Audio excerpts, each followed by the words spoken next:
Distracted yet?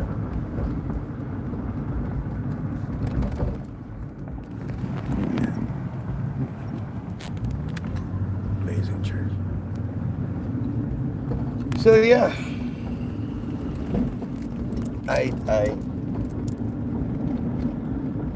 it's weird how every day I feel more and more validated. And it's like the worst kind of validation. I mean, it's not a, I so wish I was wrong about all this. It would be such a better situation for the world if I was wrong about all this. Of course, it would make me look bad, no doubt.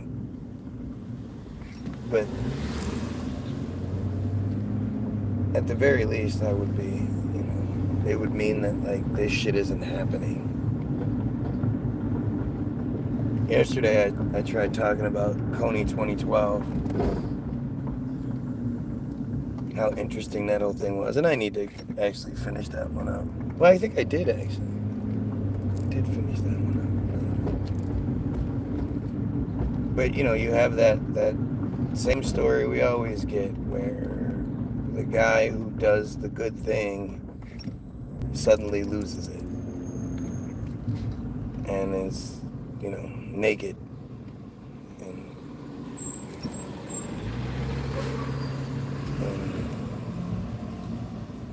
talking about they're gonna kill me and all some of this shit. Like that part of the narrative is glossed over quite a bit.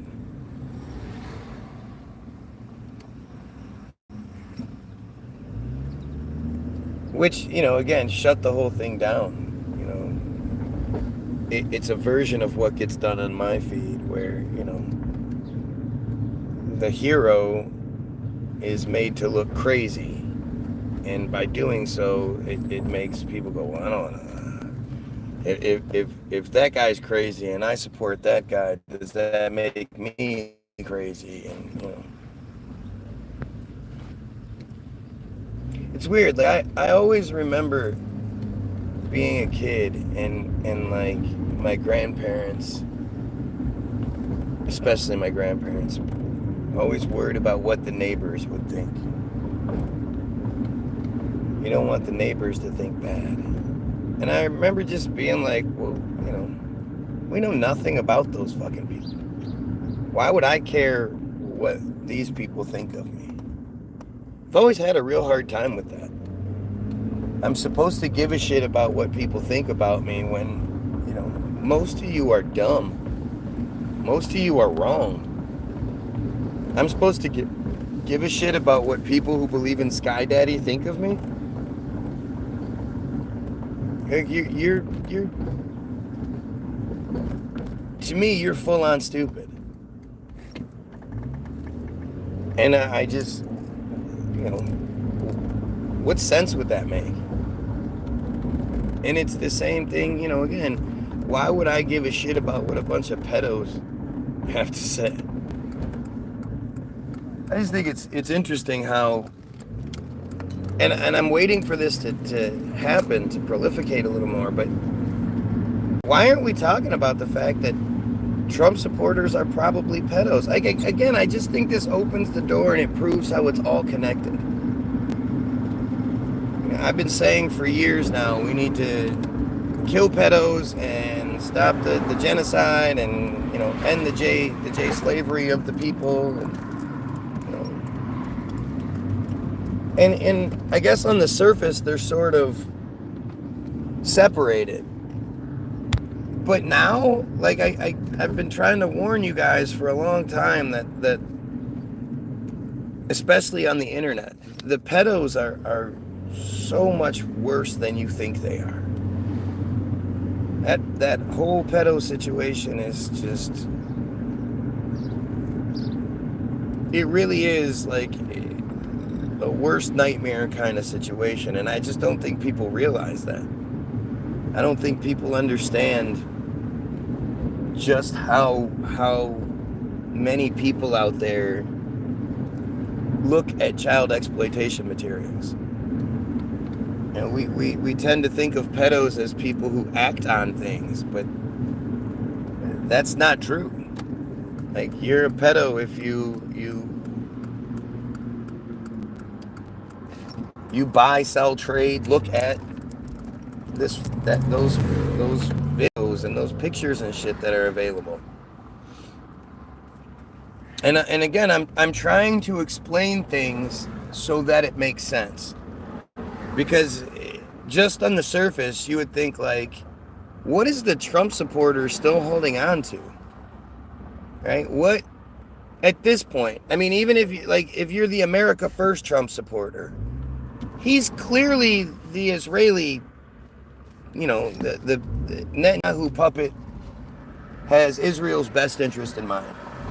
So the idea of America First just isn't accurate when it comes to him, right? So what do you, if it's not that bullshit patriotism ruse that's been put on you, which a lot of people have, and a lot of people have been, almost bullied into it, right? Your parents, your grandparents were military, whatever. You feel like you're like dishonoring your family by speaking against these things, and that's all part of it. That's all part of why and how it works so well. But at this point too, like, when it comes to Trump, he clearly doesn't have our best interest in mind. He's clearly not who he presented himself to be, or who they presented us with, that he is. And so, and I ask the Trump supporters all the time, right? And I'm not the biggest Israel supporter, but I'd rather have their backs than the dirty Muslims, right? Because you're a piece of shit. It's that simple. You don't know things. You're a very surface level person who clearly doesn't know history, doesn't know what's going on, and who is very much a willing victim of the propaganda. The whole thing with, like, as far as dirty goes, have you ever gone to, like, a synagogue? Have you ever been around a bunch of Hasidics? You want to talk about dirty, smelly fucking people? Jesus Christ. But the reality is, like, you don't know on purpose. Like, you were made to not know these things. You're made to think the Muslims are the bad guys. And who, it's like, who do you understand who gives you your media? Do you have any sort of concept of how that works? Who controls your perspective on things? I was living at my mom's house at 19. She tried to kick me out of the house because I didn't vote the same way she did. Right, well, that's what people do out of fear, right?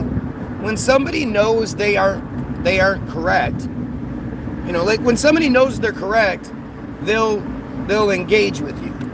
They'll try to hash things out with you. They'll try to explain things to you and make you understand. When they know they're wrong, especially the idea of a female Trump supporter, like, it's just insane. It's just it's a believe me or get out kind of thing. And that's what you see with dumbass Trumpanzees. Like, they don't understand what America stands for. If you don't like it, then you can leave. Well, that's not the America that you're supposed to live in anyway. America is supposed to be for people to I guess unless you're again a Trump supporter, because Trump is actively trying to destroy the First Amendment. So freedom of speech, freedom of religion, freedom of press, the right to assemble, the right to redress our grievances with our government. Like, this is the First Amendment. This is like the big dog First Amendment. And Trump is actively trying to destroy that over Israel. That's how this thing works. If Israel was the good guy, they would welcome the questioning. They would welcome the scrutiny. They would say, yeah, bring your best our way, and we'll answer all the questions you might have, and we want to know what people think about us, especially the negative stuff, the untrue negative stuff, so that we can change your mind. We don't want you thinking that way. We're not going to tell you, oh, just stop thinking about it. We want to engage you. And that's literally what I do. I want you guys to, nitpick. Find any little bits and pieces you can that I'm getting wrong, and let's talk about it. Let's try to figure it out. I get lots of people that will tell me that I am wrong, but they won't tell me why or how, just that I am. And I should stop talking about these things. And this is just standard. This is the standard shit when people can't actually engage in the conversation. They don't know anything. The propaganda and wild-ass conspiracy theories has fucked your mind. Yup, see what I mean? Like, this is the best that they can come up with. Right? This is the best that you can do. Instead of being like, no, dude, you're wrong about this, or you're wrong about that, you go, he's saying things I can't, you're a dumb doo-doo head. I mean, it's if you had kids, and your kids were talking about this kind of shit, like they were dealing with this kind of shit on the playground, you would say the same thing to them. Like, well, these people are just intimidated by you. They're less knowledgeable than you are. They're just stupid. And that's what you're going to see here. Like right away, we have people who are going to identify as Trump supporters, and you have to ask yourself why. It can't be because of the America First shit. It can't be because he's this great speaker. He's got this charisma. He's a good-looking guy. Anything like that. None of those things fit the narrative. It's not like he's made all these great policies. He's put America in this great position. He's not associated with pedophilia. It's like none of those things are true. So then you have to ask yourself, what is it that motivates these Trumpanzees? I know personally, you could be my friend for 20 fucking years. We could be besties. And if I find out that you're a pedophile, that you have those kind of issues in your past, let alone might still be doing it, we're not friends anymore. I'll cut you off so fucking fast. You'd be lucky to get out of it without an ass whooping. But there's no way I would still be friends with a pedophile, even like a little bit. Let's say that person took me out, every weekend. He was like, let's go to the casino, and we went out, and he paid for me to have a good time and shit. My rich buddy.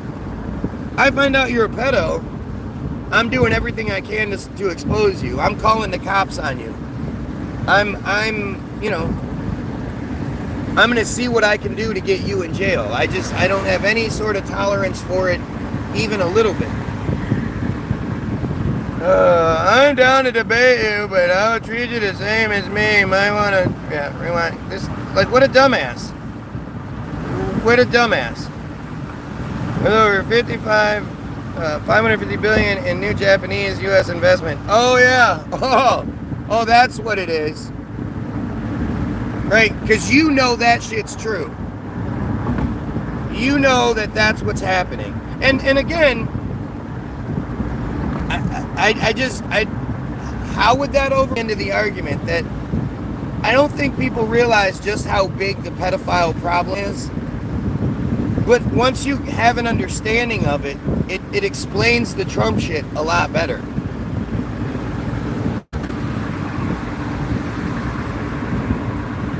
At the end of the day, the only people that I can imagine are going to stand for pedos are pedos.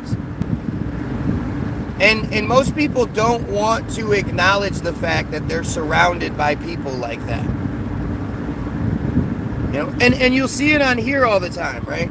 I flat out say that the people that are going against me, the Georges, the Tylers, the Dragos, the On, these are pedophiles. These are clearly pedophiles. What else is the motivation there? What else brings people here in a negative light to begin with? You're going to come here, you're going to hear there's a guy talking about we should kill pedos and we should stop the genocide and therefore the J control. And you're like, oh, that guy's bad. Like, what even motivates you along those lines? And what you'll see is when I directly address who these people are, they don't deny it. They don't get mad at the accusation. They just try to say something else stupid, some other distraction statement. And that's what I mean. Like, when you're this whole Trump situation, I think the average person found out that somebody close to them is a pedo, and at the very least, they cut that person off. You know, hopefully they do what they can to get that person busted, but at the very least, I think the average person doesn't associate knowingly with pedos. So that you have to look at what's happening. Who are all these people that support Trump, knowing at the very, very least,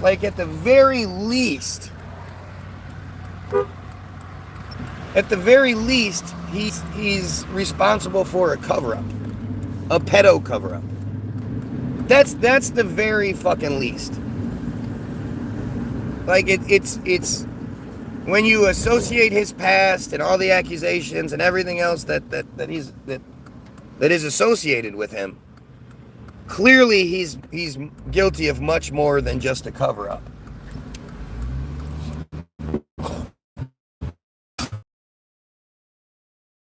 When, you know, what do you think about Ghislaine Maxwell? I wish her well. Not, oh fuck, bitch, I hope they bury her under the fucking jail, blah blah blah. He says things like, I wish her well, and I hope she's okay, and yada yada. Apply that same reasoning to the Trump supporter. See, again, I just think most people are so, you know, delusional about this shit. They're so, you know, they really don't understand just how bad the pedo problem is. Go look up any of the neighborhoods you live in. Anybody watching this right now, go look up the pedophile registry in your neighborhood. Look up how many registered pedos live within a mile or two of you. And understand that those are just the people that got caught. Right? Nobody is going to just volunteer to be on the pedo registry unless they get caught. Just like none of these idiots are going to come... Morning, Matt. Just like none of these idiots are going to come on here and be like, well, yeah, I guess I am a pedophile, but, you know, I think Trump... Like, they're not going to acknowledge that. That's not how things work. I've been really thinking about this a lot lately, the psychological aspects of things. And if you admit that you're somebody who doesn't believe the earth is round or doesn't believe the earth is flat, then, you know, society's going to accept you, champion you.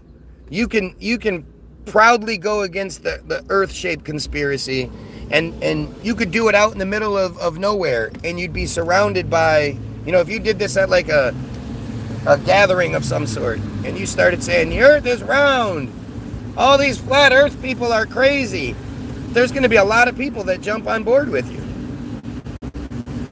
Yeah, you're right. Let me stroke you a little bit. Same thing with the chemtrails. If you start saying, oh, can you believe the chemtrail people? There's a lot of people that know better for sure. Out in the middle of a crowd, you can say how you think chemtrail people are ridiculous, and nobody's going to attack you, nobody's going to harm you, nothing like that. You're going to get more people on your side. The one thing that you can't say is, I'm a pedo and I think it's okay. You're not allowed to say that shit in any crowd whatsoever. If you even hint at being a pedo, you're going to be lucky to get out of that crowd without getting your shit kicked in. You know, you'd be lucky to escape that situation. And that's, you know, that's where you see this weird shift, because, you know, they can't just openly be themselves with this one thing and not worry about it. So you always see them trying to distract, always trying to change the subject, always trying to take the subject away from the pedo nightmare and talk, well, what about the earth shape? I bet you think the earth is flat. You know, they'll always bring up other shit because they know they can't reasonably talk about, you know, what they think about the pedo situation. And you'll see that they constantly ignore accusations, they ignore proof, they ignore everything that has to do with pedophilia. Because of why? Like, ask yourself, what would be the reason why people would do that? What would be the reason why people would avoid this topic? And I think, again, you're a lot smarter than you've been led to believe you are. You don't need the situation to necessarily tell you how to think about everything. So if you look at this and you weigh it out and you say, okay, wait a minute, let's see, is he making sense, or is he just a crazy conspiracy theorist? Well, explain it another way. It's the same thing with the pedos, or with the Trump supporters. This is saying I'm a Trump supporter is a way for you to get away with you know, I'm a racist, I'm a sexist, I'm homophobic. Saying I'm a Trump supporter is basically saying those things. And you know, you get away with it. Nowadays, and I think they realize it, saying that you're a Trump supporter also hints at you being a pedo. Not saying all Trump supporters are pedos, but I'm saying a lot more than people realize are. Because that's essentially what you're doing. You're saying, oh, well, I'm willing to overlook all that pedo stuff. And it's not like you say, I'm willing to overlook all that pedo stuff. This guy gave us free health care. This guy ended the wars like he said he was going to do. This guy lowered the gas prices like he said he was going to do. This guy lowered the food prices like he said he was going to do. You know, there's not all these great things that you can associate with this piece of shit. And granted, like, you know, Trump is just the actor. The presidency is a joke. It's just a position. It's just an illusion to give us this idea that we have some sort of say in things. We elect the president, which we clearly don't. 2016 showed you that when Trump lost the election by 2,700,000 votes, and the AIPAC-controlled swamp that he swore he was going to drain put him in fucking charge anyway. And then Hillary just walked away like it was no big deal. Like, oh, well, yeah, I guess I lost. I know this is the only election that works that way in the world, where the person that gets the most votes doesn't win. But, you know, oh, well, I guess I shouldn't put up any sort of fight against this and just ride off into the sunset.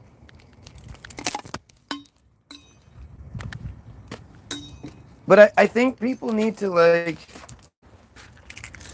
you know, try to explain it. Just try to explain things. What is it that the average Trump supporter is still holding on to? What good thing can they say, oh, well, you know, this outweighs that? And I just don't think, you know, personally, there's nothing. Trump could have provided us free health care. Trump could have ended the wars. Trump could have lowered gas and food prices and all that shit. He absolutely could have done that shit. I find out that he's associated with pedophiles, or potentially is one. At the very least, he's covered up the pedophiles. He's protected them from getting in trouble. Well, that's enough. That destroys any good that he might have done. Like, immediately. I don't understand, like, I don't understand how anybody gets past that. Adam Schumacher. We have a Schumacher. Idiots. What?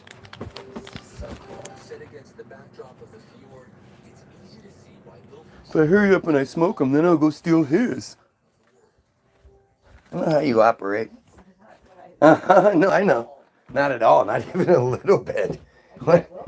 I know you will. I've literally been on a submarine. Seriously.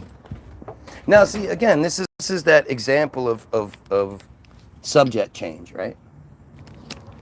Who's going to come onto the feed? Morning. Hear what's being said, and instead of engaging in like, yeah, you're right. This whole thing is fucking weird, and you know, Trump is you know, I have no time for pedos and shit like that. He's gonna come in and be like, no, change the subject. Good. I don't want to talk about this. I want to talk about something else. You know, who stumbles across this feed and doesn't engage in the topic? Let's just say, oh, well, the title of the video says this. Okay, so what happens if we were talking about that? Morning. Morning, dude. Hi, little girl. I think she's out. I don't think she's in heat anymore. Ready? I think she came out of it yesterday. Where the phone is? I think it's a... Grab it for me. Hi. Oh, hi. Yeah, let's see it. Hi. Hi, little Goyle. Morning, dude. Morning, Dad. Hi, Turtle. Oh, Dad, I made her smell like dog. Yeah? I pet Rolly a ton, but I started petting her. You're so goofy. I don't think she's in heat anymore.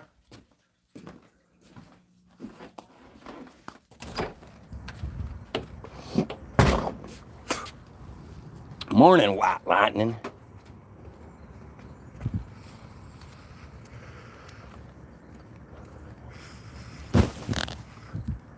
Your Elmo's little hate toilet. That's the best you could come up with?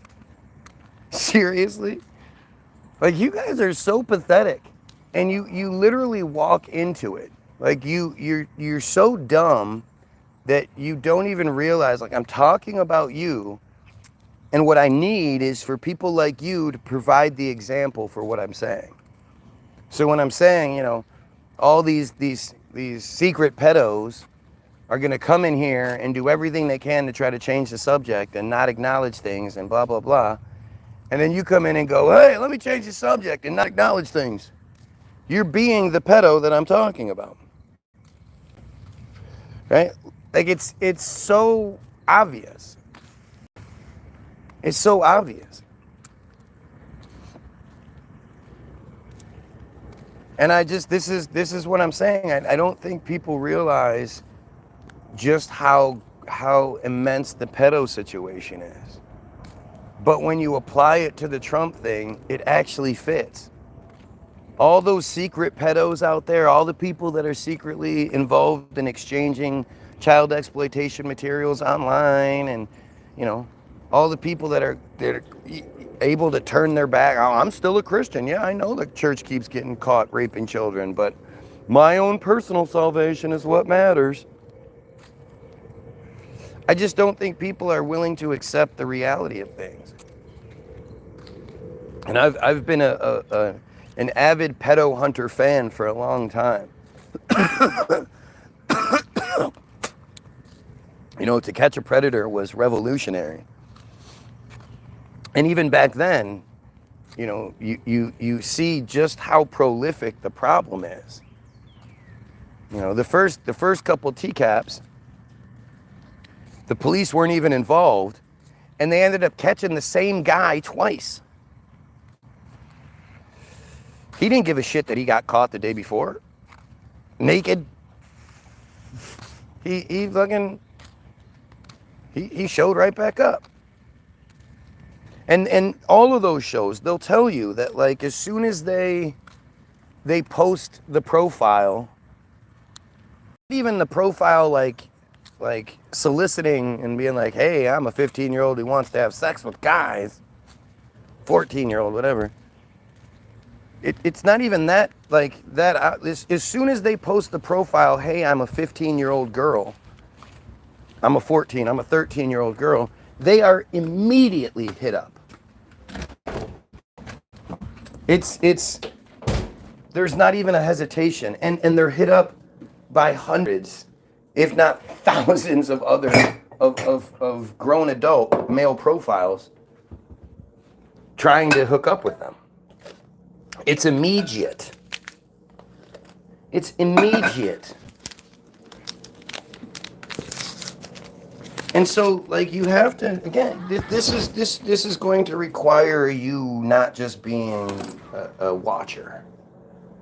This is going to require you, you know, being able to put two and two together a little bit here. But it's not like those profiles, those people who hit up the decoy profile. It's not like they've been eliminated. It's not like we've changed the laws and the rules and shit so that as soon as these people get caught, they're killed like it should be.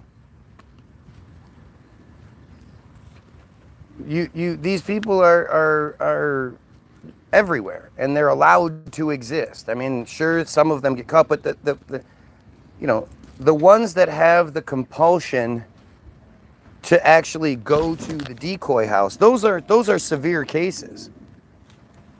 That's a severe compulsion there.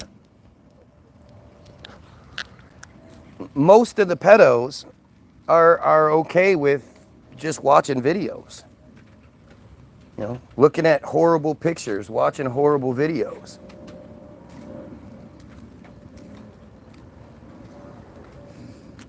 And so, you know, thinking that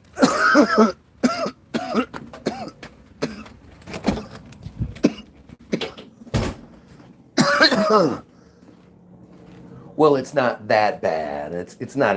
I must be exaggerating or something like that. I guess that maybe that's like a protection mechanism. You know, I don't know. But when you see these idiots that are these monsters that, like, you know, that think a little, like, I don't even understand. Even if you're like, oh, it's just innocent chat, what could you possibly want to talk to a 13-year-old girl about? What would be interesting about them? Well,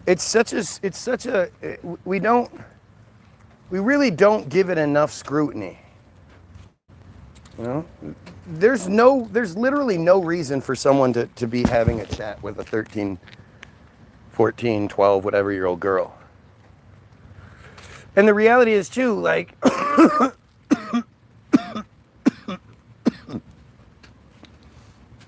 I guess we sort of soften the blow, like trick ourselves by saying, you know, it's all 12, 13, 14. Gordon Flowers has shown you, Alex Rosen has repeatedly caught people trying to hook up with 8-year-olds and shit like that. Like, this shit is so, it's so much worse than the average person realizes. And it's so prolific. It's one of the biggest businesses in the world is the trade of child exploitation materials. You know, you run one of those distribution hubs or whatever, and those guys are rich. Those guys are rich. Speaking of which, do you know that a rabbi owns Pornhub? Amongst other pornographic websites? YouTube doesn't allow links on lives, thankfully. Oh yeah, because they'd be posting all kinds of shit. But again, this is where let's apply that to my feed. So when my feed is pretty well known for being the one where the guy says we should kill pedos, we should cut off Israel and eliminate the J control scheme, but the majority, like the main goal of all of it, is that we need to kill pedos. That's the purpose of cutting off the J control scheme. So we can actually change the rules to fit what people like, what the people want. You know, I don't know anybody. I don't ever remember asking somebody, "What do you think we should do with pedos?" And they were like, "Well, why don't we lock them up for a year, maybe 8 months to a year, maybe even in extreme cases like 2 or 3 years, lock them up in a protected wing of the prison so none of the other prisoners can get to them." Basically just protect them. I don't know anybody that says anything other than we should kill them. Every single person I've ever met and asked that question, what do you think we should do with pedos? The response is kill them, right? Kill them. Everybody says we should kill the pedos.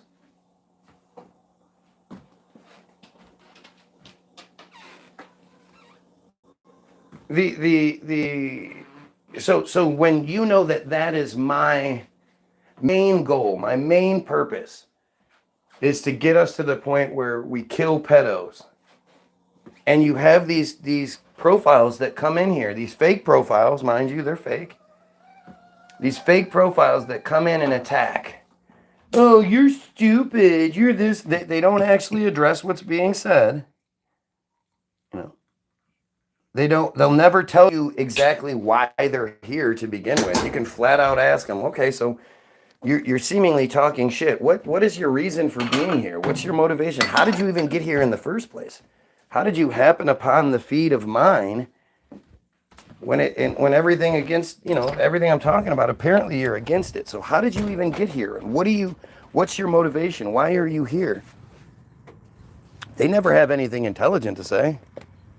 They never say things like, oh, well, I think you're wrong about this, so I wanted to engage you on it and tell you you're wrong about this because of that. No. It's the same fucking people.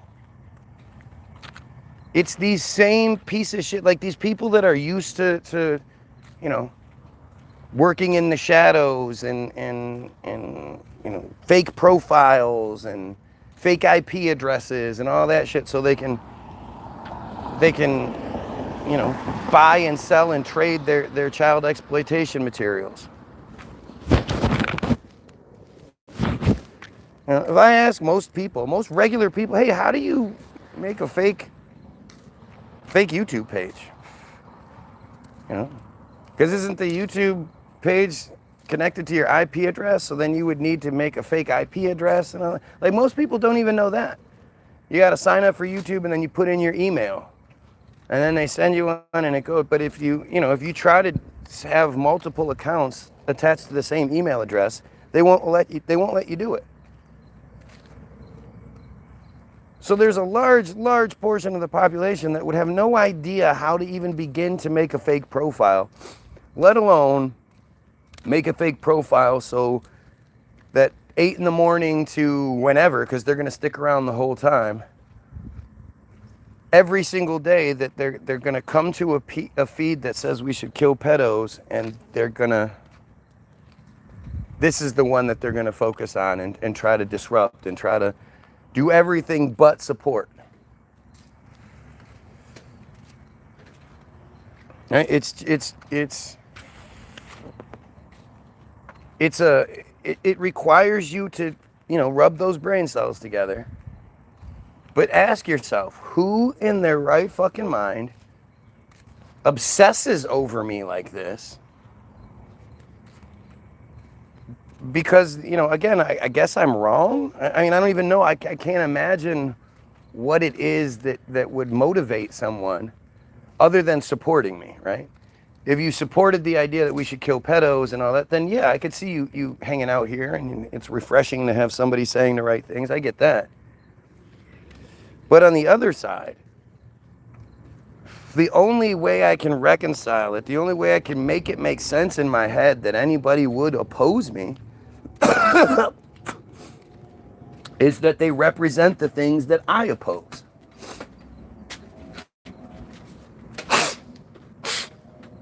And when you look at this whole Trump situation, I mean, the crazy part is how, like, 10 years ago, I'm crazy. Why are you saying these things? There's no basis for these things. What are you talking about? Whereas nowadays, it's pretty obvious. Like, oh, I guess all those truthers were right all this time.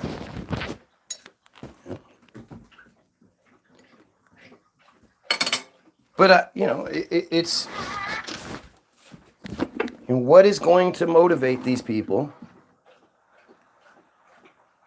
The same way I ask what motivates a Trump supporter. I never did understand what people supported in Trump prior to all of this shit. It wasn't, the only way I could make it make sense, looking at the information I'm given, is that, if you're a Trump supporter, you're probably racist, you're probably homophobic, you're probably sexist.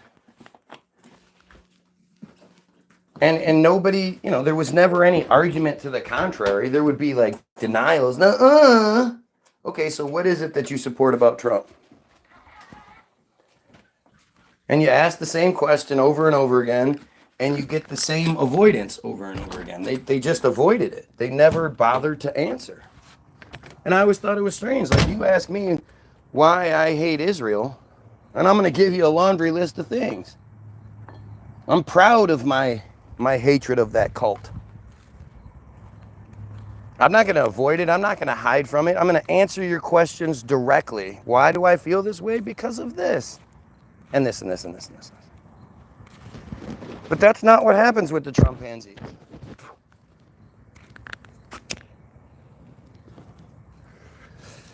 Those things aren't acceptable in our society. You can't say, well, because I'm a racist.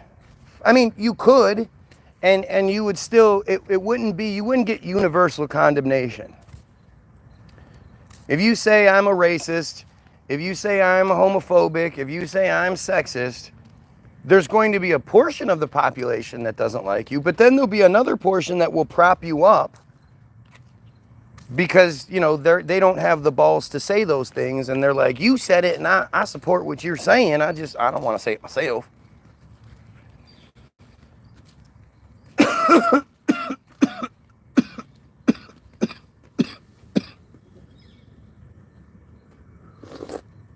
So by donning your MAGA hat and your Trump 2028 bullshit, MAGA bullshit, you're essentially saying, I'm a racist, I'm a sexist. But now, you're clearly saying, I'm a racist, I'm a sexist, I'm a bigot, I'm a homophobic bigot, but I'm also a pedo. So, Trump is synonymous with pedophilia at this point. And just think about it if it was Obama, all you Trump pansies, if Obama was the one that was being accused of all this shit, you'd be the loudest screamers.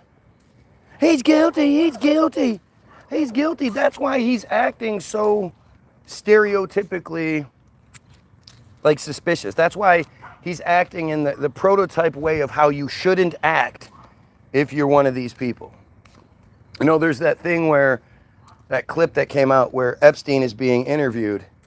Oh, I need to get some help. Yup. Yelling at myself. Yup, that's me. Says the same person who's been here multiple times now.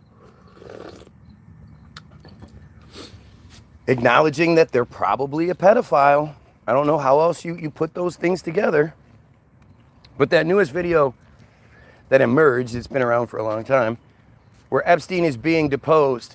And the guy says, have you ever hung out with Donald Trump in the presence or partied with or whatever with girls that were under the age of 18? Instead of simply saying, no, that's crazy, we never did anything like that, Epstein says, well, I'd like to evoke my 4th, 5th, and 14th Amendment right, please. Like, the worst thing you could say in that scenario, in that question, is literally anything other than, are you fucking kidding me? No, that's gross. But he says the obvious thing that somebody guilty says. And all the Trump shit, are we still talking about Jeffrey Epstein? Pretending he doesn't know who it is. All the time when people ask him questions, who are you talking about? He pretends he doesn't know what's going on. Literally, Trump has acted like the guiltiest motherfucker ever. And for his constituency to not fucking call him out on that. Like, there are plenty of MAGA supporter, Trumpanzee maggots who have been like, this is the last straw. We supported you through this, that, and the other, but when it gets to this pedo stuff, we're done. There are plenty of those, but there are still a lot more that don't. And it really doesn't matter like what you're talking about, right?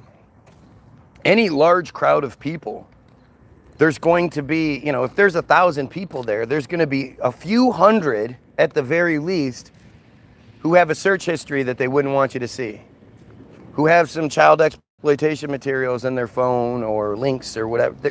Out of any large group of people, there's going to be those people.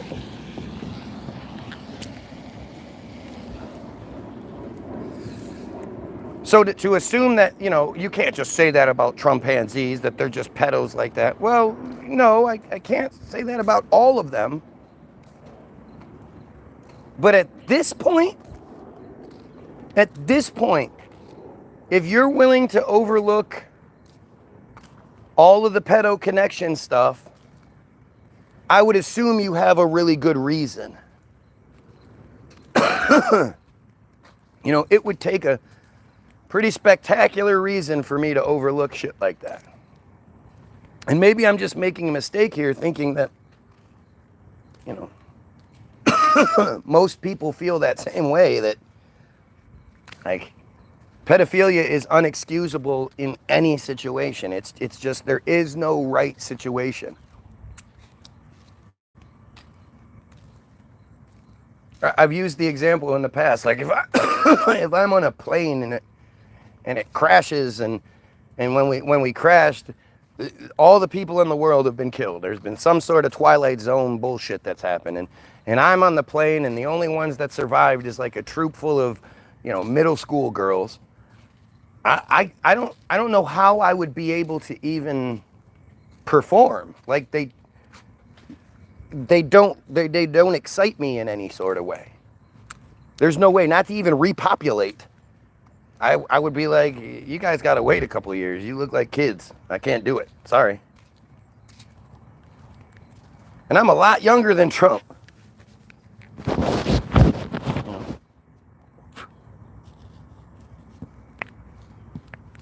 This to me is such a smoking gun. And it you know, it shines a big spotlight on his supporters. I've been saying it for a long time. The people that come to my feed and try to distract, try to detract, talk their shit, do all that stuff, I'd be willing to bet the vast majority of them are pedos. Why? Because they know that if someone like me or me were to get any sort of platform, any sort of position of power, I would call for their execution. We wouldn't have this lenient system that we have that gave Epstein the sweetheart deal in the first place. There wouldn't be, like, when it comes to Trump, he would have to prove his innocence. You know, and the weight of all of this shit that's coming, that's been levied against him. No, you don't get to continue being the president. No, let's figure this out first, and you better come out on top, or else you're killed. All of the people that come in here and try to change the subject. Uh-oh, you're talking about pedos and Trump and all that here. Why don't you talk about submarines? Like I said, if I was even talking about submarines, if my whole thing was let's talk about submarines, and for some reason today we got off on this tangent, who is going to come in and be like, no, let's just go back to talking about submarines? I don't want to say things like, hell yeah, we should kill pedos. Hell yeah, we should, there shouldn't be. I don't want to talk about that stuff. I want to talk about submarines.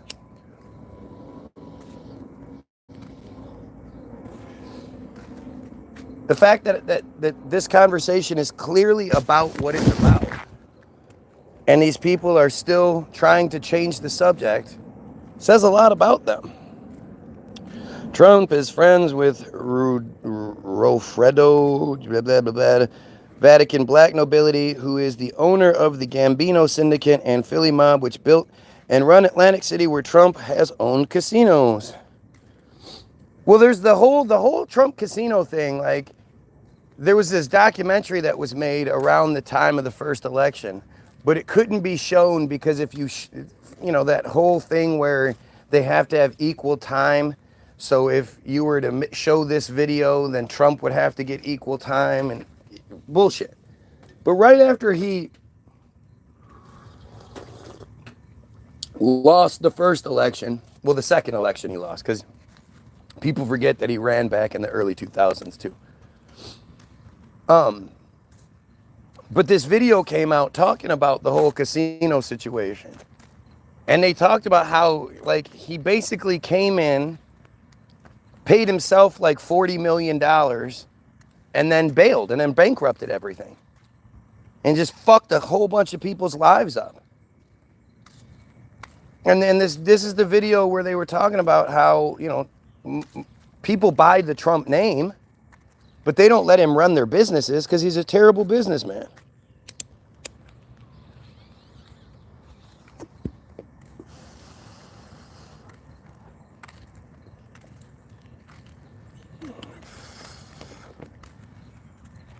I mean, at the end of the day, like, again, if you don't like what I'm saying, well, who's making you be here? If it literally comes down to, for some reason, you don't like that I'm saying we should kill pedos, you might be completely innocent. I find it hard to believe, but you might be. Why would you stick around and be here day after day begging for attention, but not addressing what's being said?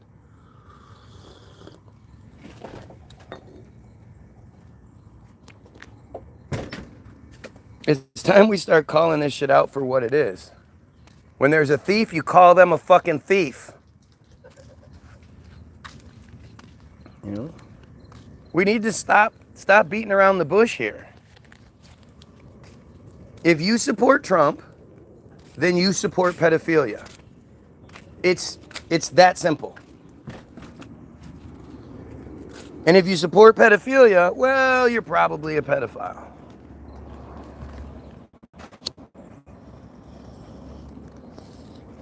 I keep trying to think about, like, what would be the arguments people would say opposing me? Because, again, I'm not going to get anybody on here. None of these profiles on here seem to be able to address what's being said. Funny enough, they don't seem to be able to answer the questions and why are you here? What's your motivation? They don't seem to do that.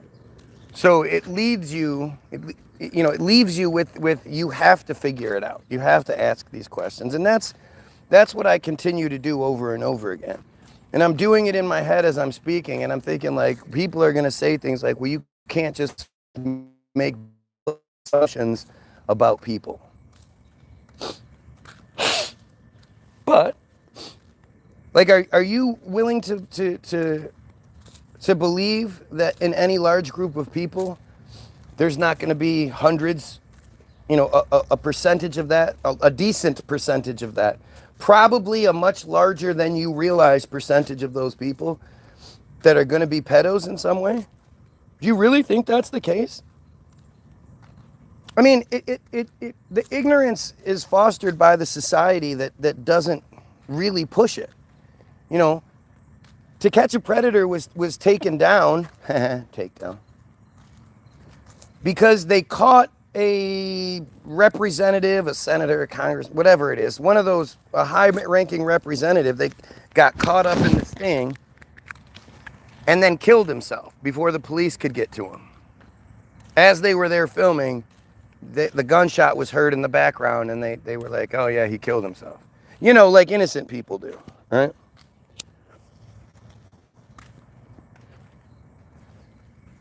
The South Park episode was so bad, making easy played out jokes about Trump. It's been 10 years of Trump jokes and they're played out.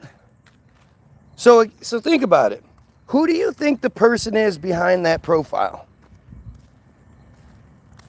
What do you honestly think that person with the fake profile that's here defending Trump? You think there's no chance that they're a pedo?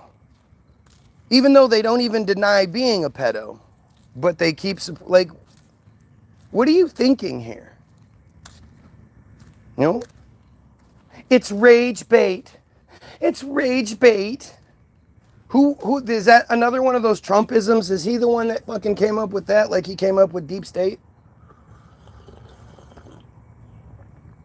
Fake news. The concept of rage bait is such a joke. Well, he said something on purpose to make me mad. So then I reacted in an illegal or stereotypical way because he posted rage bait, and I'm the big dumb fish that bit the hook. It's his fault I got caught. He rage baited me. What a goofy term. It's like saying hate speech. Oh, that's hate speech. You're telling me I'm not allowed to hate things? When did that come about? Who are you to decide whether I hate something or not? That's hate speech. You mean hate speech? What a stupid phrase. But this is that nonsense that the deep state, another one of those things. It's not the government and all the people that you can clearly see that are pulling the strings and are on the videos and all that. It's not them. It's the deep state. It's the invisible guys behind the scenes. Dun, dun, dun, dun. Trump's like, don't blame me for anything. I'm powerless. It's the deep state. Don't call out the cult that's been, you know, responsible for all the negativity and clearly pulls the strings, especially in this country. It's not the cult, it's Zionism. You're confusing things. Don't say it's the cult. No, it's the Zionists.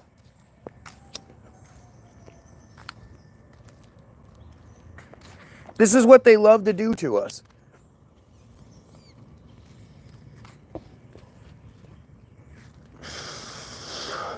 Oh, here we go. So the whole IQ that runs at room temp, this is something that was said days ago.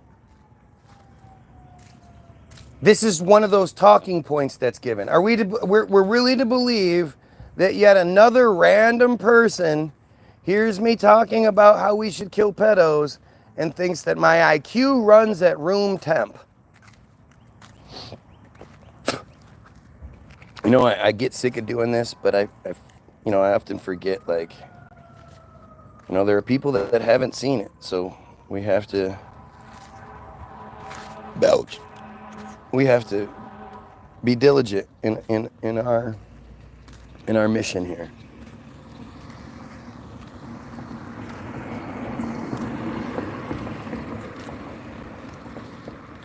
All right, so first video we see is from the israelnationalnews.com.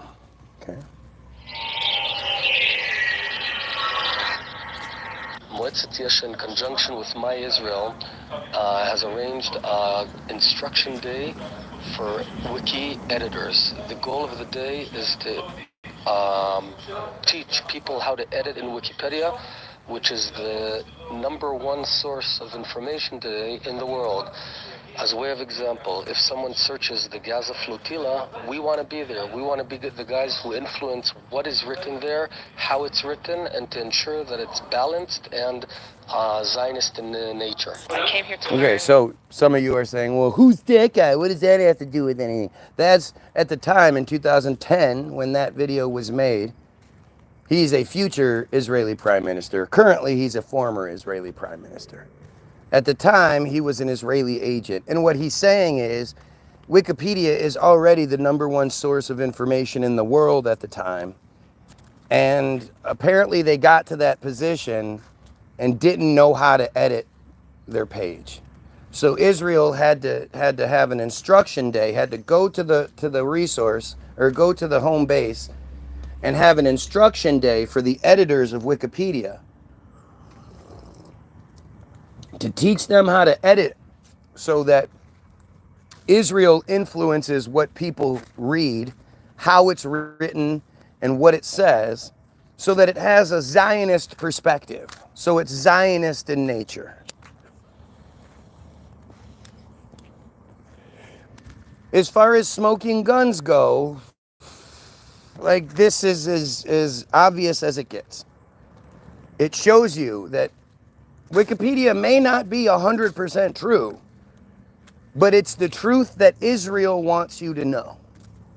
And for me, when that's my number one enemy, that's who I think we should be focused on more than anything.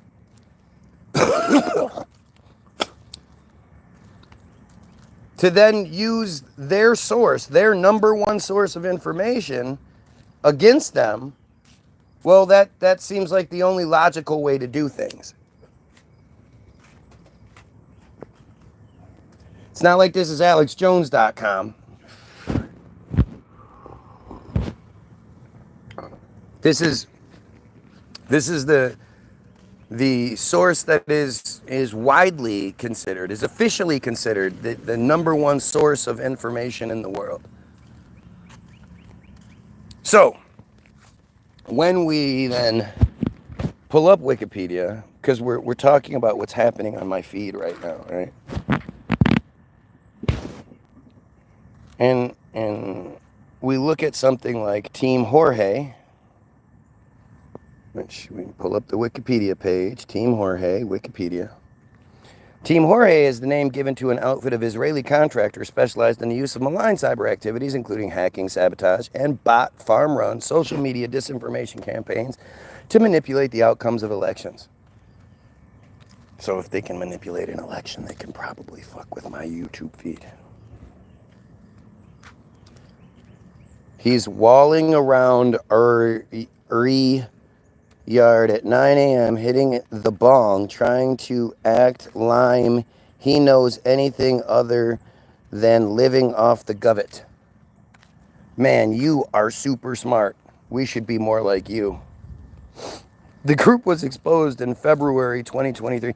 Again, if you're here commenting, crying about what I'm saying, how come you're not at work? Or are you? And if you say, oh, you work at night, so when you're not at work, you're here. I mean, yesterday we had people dumb enough to say that they were at work while they're watching.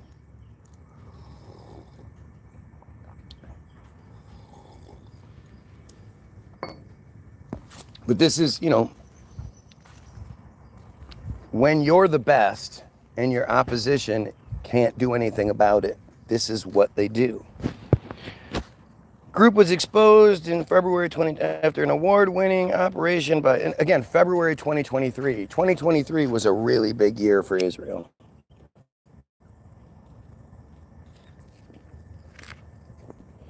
If you're watching and you agree or you think any of this shit's crazy, like, share, sub, help out. If you think I'm crazy and how dare I talk bad about these pedos, then make sure you dislike the hell out of this video. Dislike. Oh, you're talking about killing pedos. I don't like that. Wah.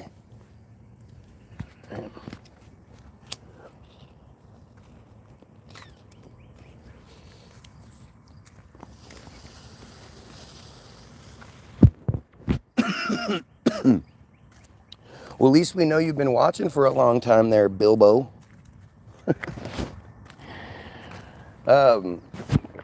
The organization has been active since at least 2015, just before Trump lost and then won. Trump lost the election by 2,700,000 votes. And then the APAC swamp that swore he was going to drain put him in office anyway. Remember how that happened? And boasts of having manipulated 33, gotta love that 33, presidential elections worldwide. Don't worry, white people, many of them are in Africa, so at least 4 of them were in Africa. And in 27 cases with successful results. And actually, when they give you the examples, they only give you examples of how it didn't work, where they failed. And the failures are in Africa.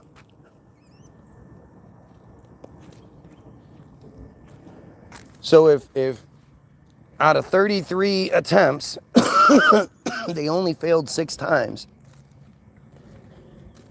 And at least 4 of their attempts were in Africa, and they provide you with at least 2 or 3 examples of how they fucked up and didn't succeed in Africa.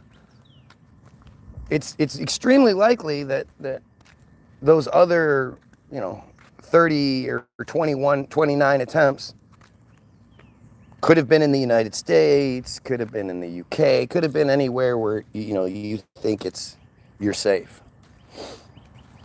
Their activities were revealed following a 2022 sting operation in Tel Aviv carried out by 3 undercover journalists who posed as prospective clients and filmed their interactions with Tal, T-A-L, Hanan, H-A-N-A-N, the group's leader and former Israeli Special Forces operative, in which he explained the inner workings. According to him, Team Jorge has been in existence for at least 2 decades, which sort of fits the narrative of 33 presidential elections a lot more than since 2015 does, and has been engaged in propaganda and disinformation activities in more than 30 countries. Their services have been available to government intelligence agencies, political campaigns, and private companies that wish to covertly manipulate public opinion.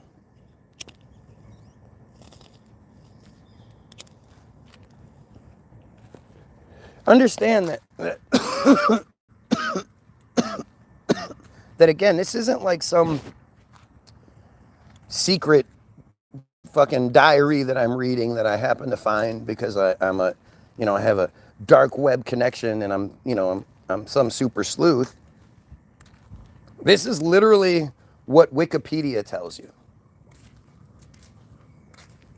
So when you have a guy who's bragging about having the ability to create 30,000 bot profiles at a time and use them to attack people, like you'll see interviews with Zuckerberg, with Suckadick, saying how he's so proud that Facebook has eliminated bot farm accounts out of China, 1,000 bot farm accounts out of China, 800 out of the Philippines. He never once mentions Israel. And this Team Jorge thing is just one Israeli black ops group. This isn't Israel's black ops group. This is just one of hundreds, maybe even thousands of Israeli black ops groups, organizations that use the same software and do this exact same thing, attack people who speak against Israel and the Jays. And this is right here. This isn't like some secret bullshit.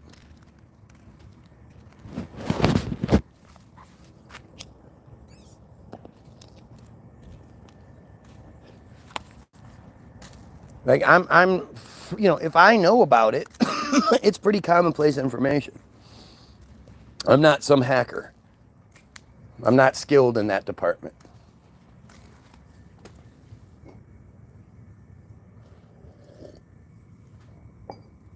So if I know about it, it's fucking commonplace, man.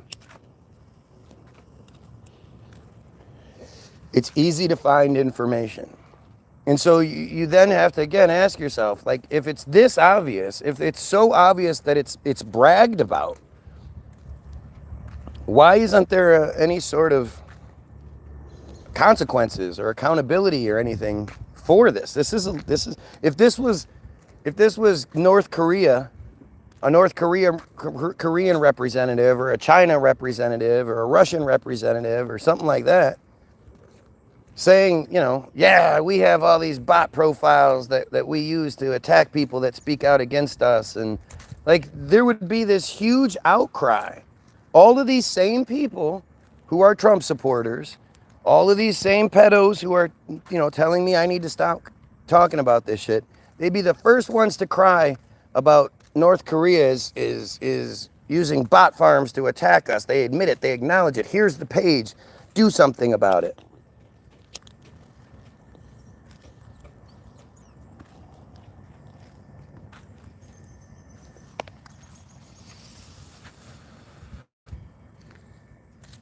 Oh, we have a Jesus worshiper here. Another pedo. Their services have been available to go, oh yeah, to manipulate, and they're literally saying our services are here to manipulate public opinion. You want public opinion manipulated, use our services, we're really good at it. We've been doing it for decades. We've done it on presidential levels. We've done it to interfere with presidential elections. So if you want somebody fucked with, you know, we've got you covered. And remember, Wikipedia is just what Israel wants you to know. This is the synopsis that Israel wants you to have. They'd rather you look here than go actually read the articles, because if you read the articles, it's much more in depth. And they say that it's not just bots, it's more like avatars. It's a technology that nobody else recognizes. That all these different media outlets, these 30 plus media outlets, or these I don't remember how many, but France, Israel, the UK, the United States, all these places, all these different media outlets, nobody had ever seen any technology like this. These aren't just bots. These are avatars whose profile stretches across multiple platforms and who is able to interact in ways that we don't think is possible. So, Exploration Awesome Planet did a contest to, it was like a student scientist type contest. So, they did it for college kids. Whoever won got a trip to Cancun with Philippe Cousteau and be on the show, blah, blah, blah. And swim with the whale sharks. Let me guess. So they took it down to 5 finalists. They had 1 token. So they're showing the 5 finalists and they're, you know, doing clips of their answers to the questions. Why should you be chosen, blah, blah, blah. And all these snowy children are giving this eloquent response. And they get to the token. And she's in a scuba suit. She's about 185 pounds. Token black lady? Uh-huh. Student. And her answer was, because, you know, I want to show other kids and other people that the water's not so scary and the things that live in there aren't so dangerous. And, you know, I just want to show everybody. And then they clip to another kid. Like, really? That's what you're... Yeah. That's what... So mad. They had students from around the world. You know, marine biology students and all the... And then here we have Shakanda. And that's... Really? That's some bullshit. I just was... Well, you know, a lot of us can't swim. So I just want to show people that you can swim if you want to. Good. The team played pretty good. Like, that's what everybody... Yeah, well, that's, I mean, at this point, it's not like you're shocked by it. It pissed me off. It's one of the, but it's... That was available. Right, but it's not like it's surprising. You're not surprised by it. You may be shocked by like the audacity of it, but I'm the shock, disappointed. you know. It's a very disappointing feeling. Come on, humans, do better. Yeah, but it's not like that.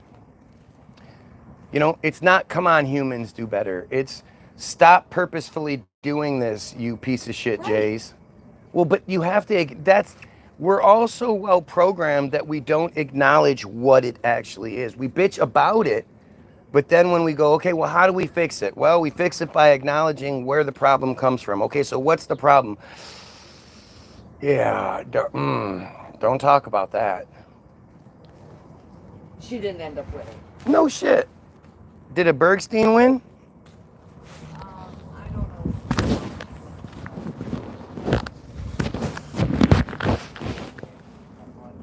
Well, at this point, you never can tell. Student at Duke. At this point, you never can tell. One of the With a double major in earth science and marine biology. Yeah, well, I bet if you look, she has a J grandparent or something. One of the organization's primary tools is a software package called Advanced Impact Media Solutions, or AIMS. The software automates centralized control of thousands of fake social media profiles on Facebook, Twitter, LinkedIn, YouTube, you name it. It's right here. Like, it's not, this isn't some random bullshit that's being made up. Just like all the stuff with Trump and being a pedo and stuff. It's right there. You can clearly see it for yourself. You don't even need somebody to tell you what it says. You can see it for yourself. So what is that, you know, what do you do there? What does the average person, when you're given that information, that clearly Israel controls Wikipedia, I showed you the clip of the prime minister saying it, and then I show you the synopsis of an operation of what should have been considered like one of the biggest exposés of 2023, if not the biggest in fucking 20 years, proving that Israel has advanced technology that they use to manipulate and control public opinion, and it's for sale. Oh, and then there's this other part, which is act.il, A-C-T.il. Act.il was a social networking service used by supporters of Israel to oppose online, quote, anti-Israel content such as the BDS movement, boycott, divestments, and sanctions. Its activities were referred to as an online propaganda campaign and, quote, a virtual situation room for pro-Israel experts. This is the best part. act.il directed its users to, quote, missions to like, comment on, and share pro-Israel material on social media. It also asked users to flag, report, and respond to criticisms of Israel. Which were users were guided on how to respond, which might entail writing a reply using the provided talking points or sharing or uploading an allied comment. So when you see these same profiles, you know, or multiple profiles that speak the same way, that have the same mistakes, that seem like English isn't quite their first language, understand that they were given provided talking points. Your IQ is room temperature. Go back to submarines. Tell him he can't say that. Bring up, well, what about what they did? Well, what about what they do? These are the provided talking points. The app also provided users with ready-made memes promoting Israel's perspective for them to share. By completing missions, users earned points, unlocked badges, and had their scores displayed on leaderboards. They were given prizes to literally do what you're seeing here, where you see that there are people on here that are like determined, obsessed with the guy that says we should kill pedos. We should eliminate the chosen control. We need to stop this genocide. Seriously, what regular people do you know that you could go to and be like, hey, I heard about this guy that constantly talks about killing pedos and stopping the genocide and eliminating the J control, and we stop giving all of our American tax dollars over to Israel.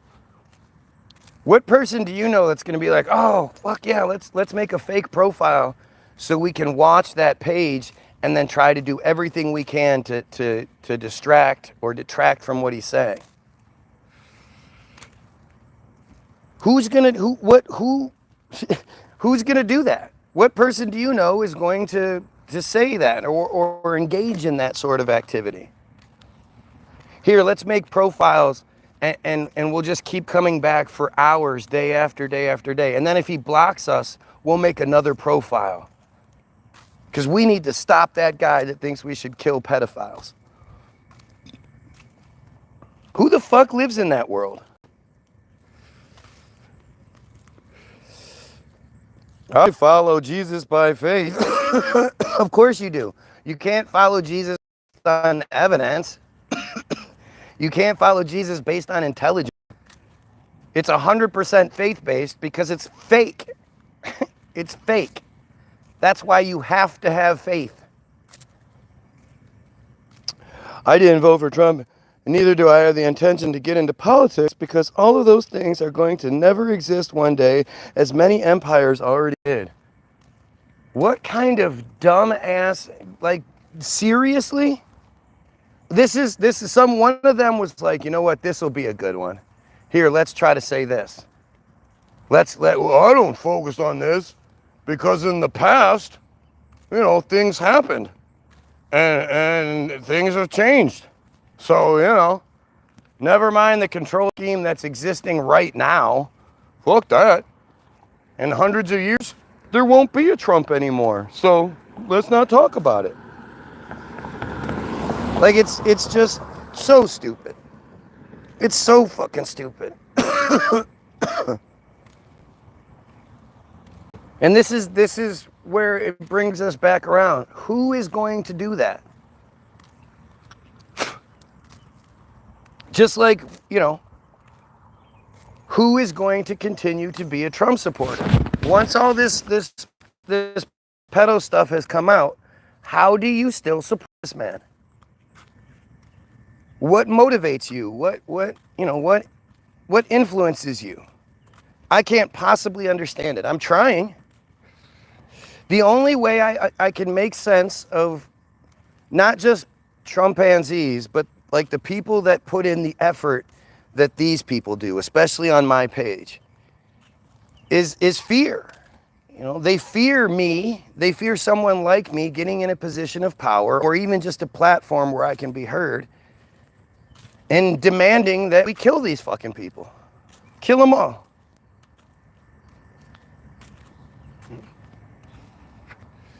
They all need to die.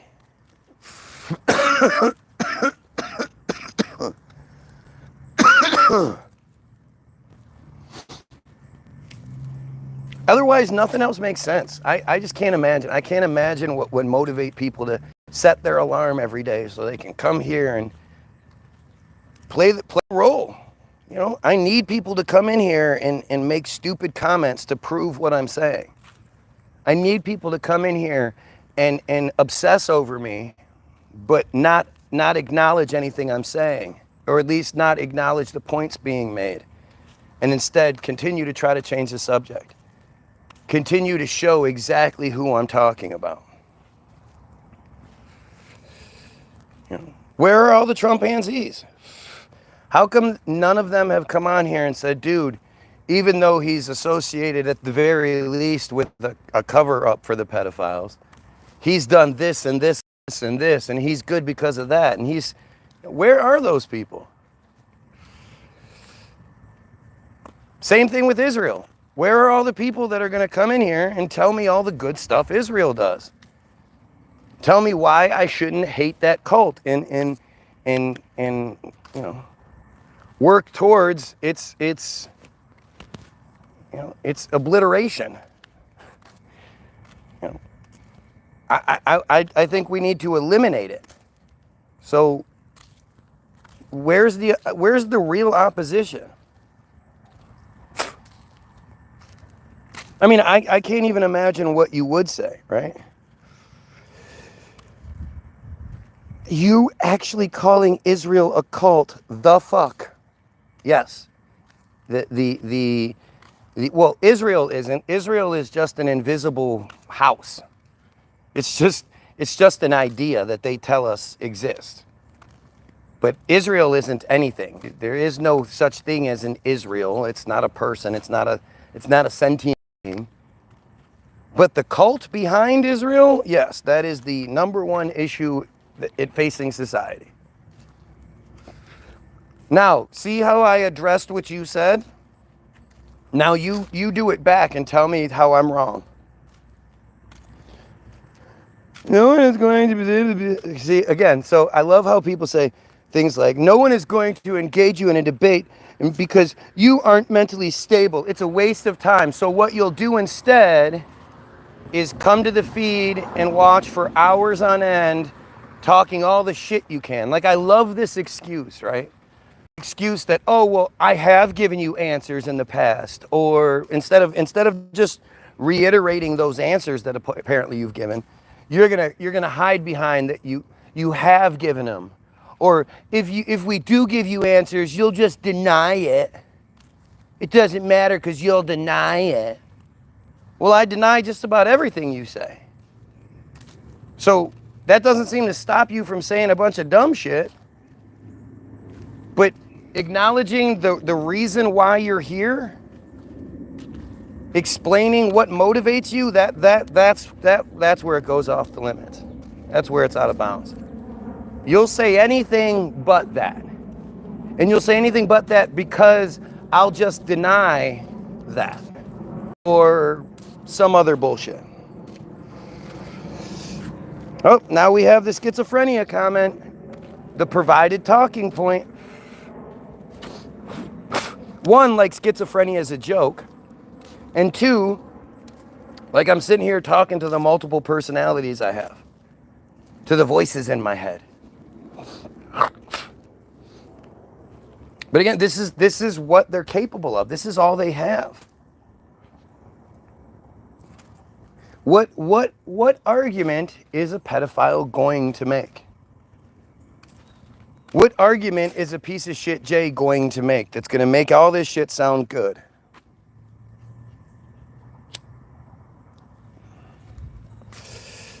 Make it make sense. Even the Quran mentioned Israel before that the land was called Judea, home of the Jews. Yeah, well, that's not what their history says.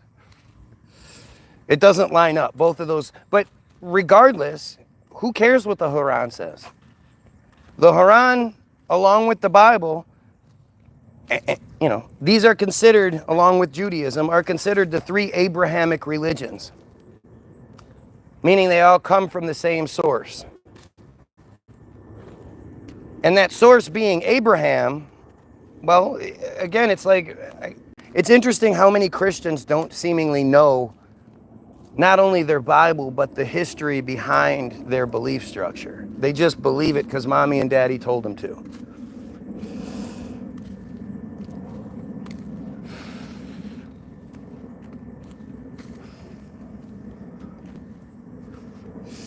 I'm a pedophile because I made a joke about you being crazy. Yeah. Yeah. That makes sense. You're going to talk bad about the guy who says we should kill pedos. That says a lot about you, dude. Sorry. You might not like it, but again, just you being a Trump supporter at this point says a lot more about you than I think you want it to. You were comfortable when being a Trump supporter meant you were a racist, a sexist, homophobic piece of shit. You were okay with that. You were proud of that. And now all we've done is add pedophile to it, and it doesn't seem to bother you guys very much. it's like 50-50, right? There's a large portion of the Trump constituency who that was crossing the line, right? They were okay with the bigotry and the sexism and the homophobia and racism. They were okay with all of that because that represents them. That's who a vast majority of the white people are. But when it comes to pedophilia, that's that universal thing that we all just hate.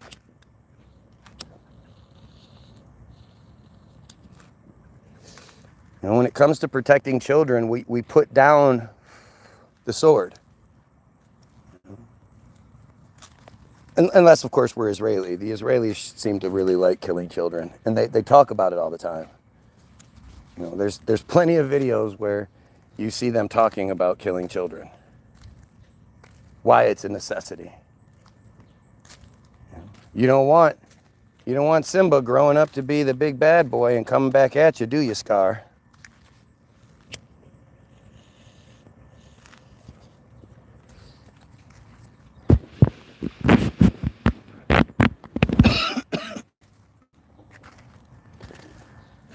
But it's interesting to me too how, like, for me it's always just been I knew I was right, and the more time went on, instead of being proven wrong, everything I've said just keeps coming more and more true. And it's harder and harder for people to stay on the guy is a bad guy bandwagon. And, staying the course, it's not like there was evidence against, so I was just ignoring things. Staying the course was easy because, like, one of the things that Christians want to overlook is that lack of evidence is evidence against. And just the way that you guys think about the Islam and the Quran and all the other religions, that same sort of shit applies to your shit too. You just don't like it. But lack of evidence is evidence against. So as this whole thing has been happening, the lack of evidence against Trump being a pedo, against the idea that Israel controls everything, and they're this horrible cult who practices the worst of the worst behaviors and shit. Like, I could have easily been wrong. In April or May of 2023, maybe even earlier, I don't know, but I'm thinking it's around April, when I told you guys that if Israel doesn't do some sort of false flag and then initiate the genocide by December of 2023, that I'll quit doing this, that you won't see me make videos anymore. I'll stop. I'll admit I was wrong, and I'll just move on. This wasn't like I was following someone else's lead. To me, the information was providing it, and it's not like I wanted to quit. I was saying it out of confidence that I knew it was going to happen. I'm not going to quit because what I'm saying is absolutely going to happen. And this whole thing with the Trump, with my feed, I've been saying for years, prior to the expose showing Team Jorge, I was acknowledging that there's a system that's in place that's been fucking with my feed for a long time. Who completely shut down my Facebook page, which used to have similar numbers. But they shut that shit down.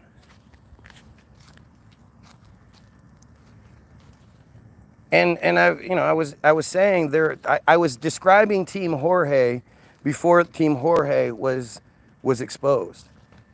I just learned about act.il a few months ago.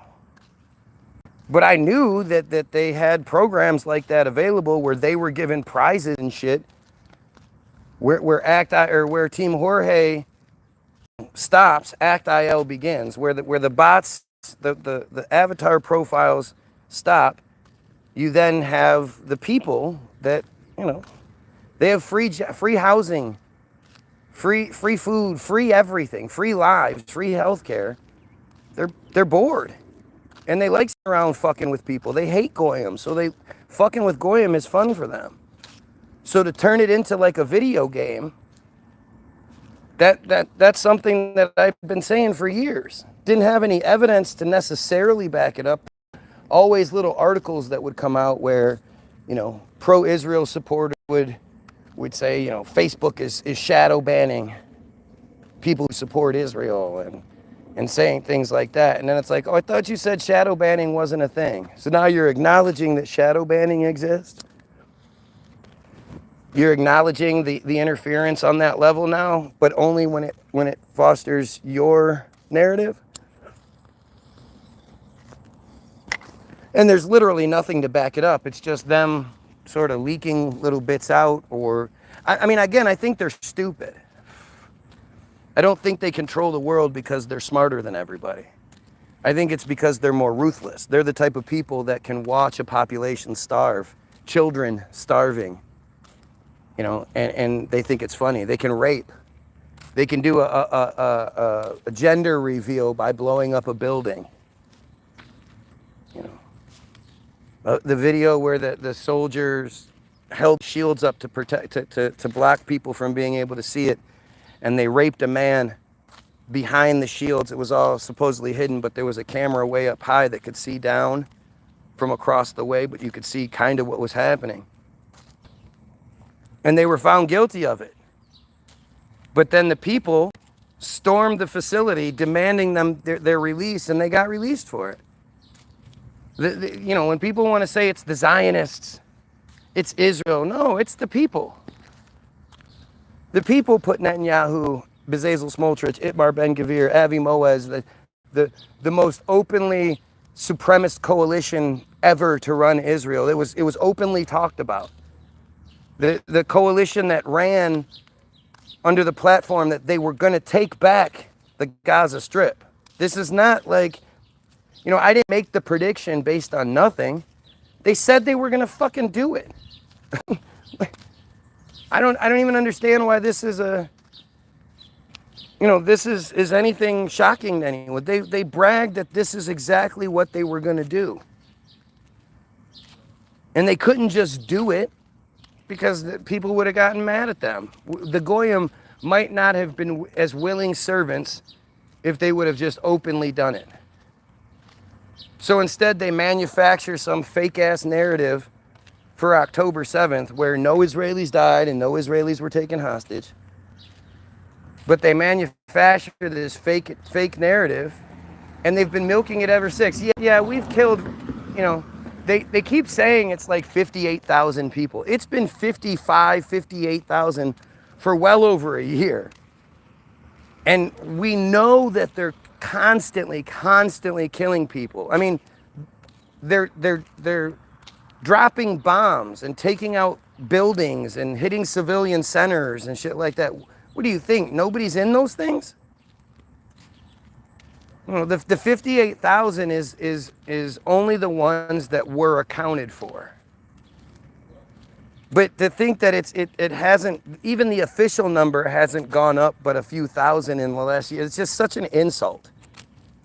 The number's more like 300,000 people.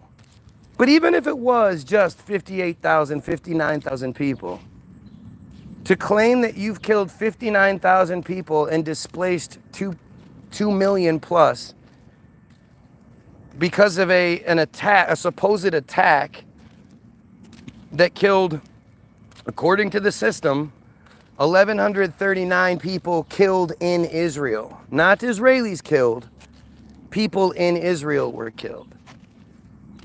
Now remember, they immediately after this this surprise attack that the Wikipedia page was created eight minutes beforehand, or at least first edited 8 minutes beforehand. I know because on November 7th, I went to Wikipedia. And back then, all those 2 years ago, less than 2 years ago, if you wanted to all you had to do was go to a page, you could then click edit history, and then you could just click back, and it would take you back to the first edit. It was easy to do. So I went and did that. On November 7th, I went and did it a month later. And come to find out, the attack, this super surprise attack that nobody saw coming, nothing like that, that took place at 6:30 a.m. on local time on October 7th, 2023. The first edit to the Wikipedia page, the Israel-Hamas War 2023 page, was made at 6:22 a.m. October 7th, local time. So 8 minutes before the thing happened, the first edit was made to the page. You know, that should be more than enough to make people ask questions. Unless, of course, you're on that team and your goal is to get people to not ask questions. Then, of course, you're going to play it off like it's no big deal.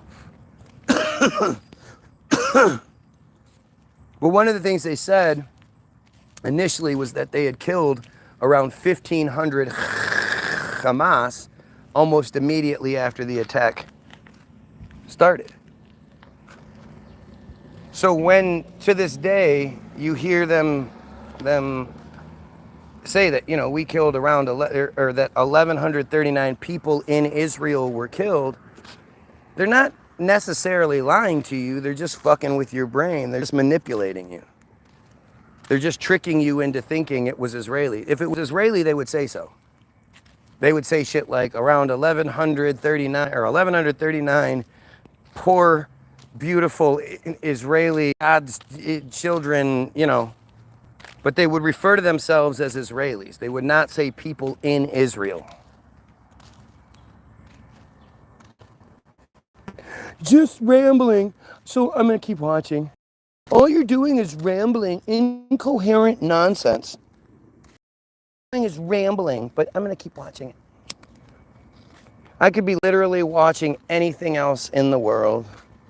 My cell phone allows me to literally, I could be talking to people. I could be talking to a friend.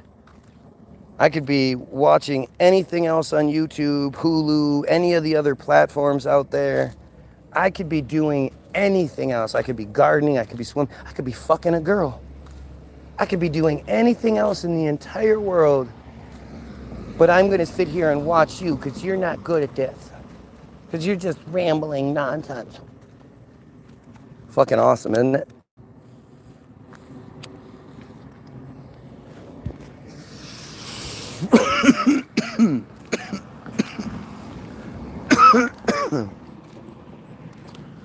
Yep, look at me. I can't do this. I can't do that.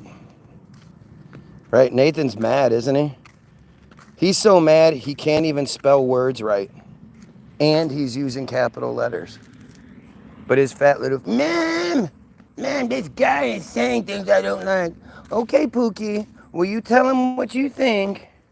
Fat little fingers can't even hit the right buttons. Or the right number, the right letters. Fucking silly, man. And at the end of the day, I'm just gonna keep repeating it. Who is going to do this? Who is going to come to this page and be like, dude, you're talking bad about Israel. I don't like that. You're telling the truth about why we you know, or at least telling the truth about the people that we give a flat fucking cash lump sum payment to every year in the first fiscal month of each year. We give Israel $3.8 billion in one lump sum every year. And that's just the base. That's just the guaranteed base that they get. They get so much more money and equipment and all that other shit throughout each year. But as a base, just to keep the population from having to do anything, they're given $3.8 billion. And that's just by us.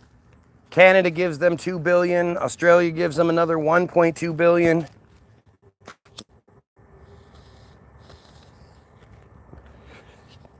There's only 10 million people in Israel. Or people that matter, at least, according to them.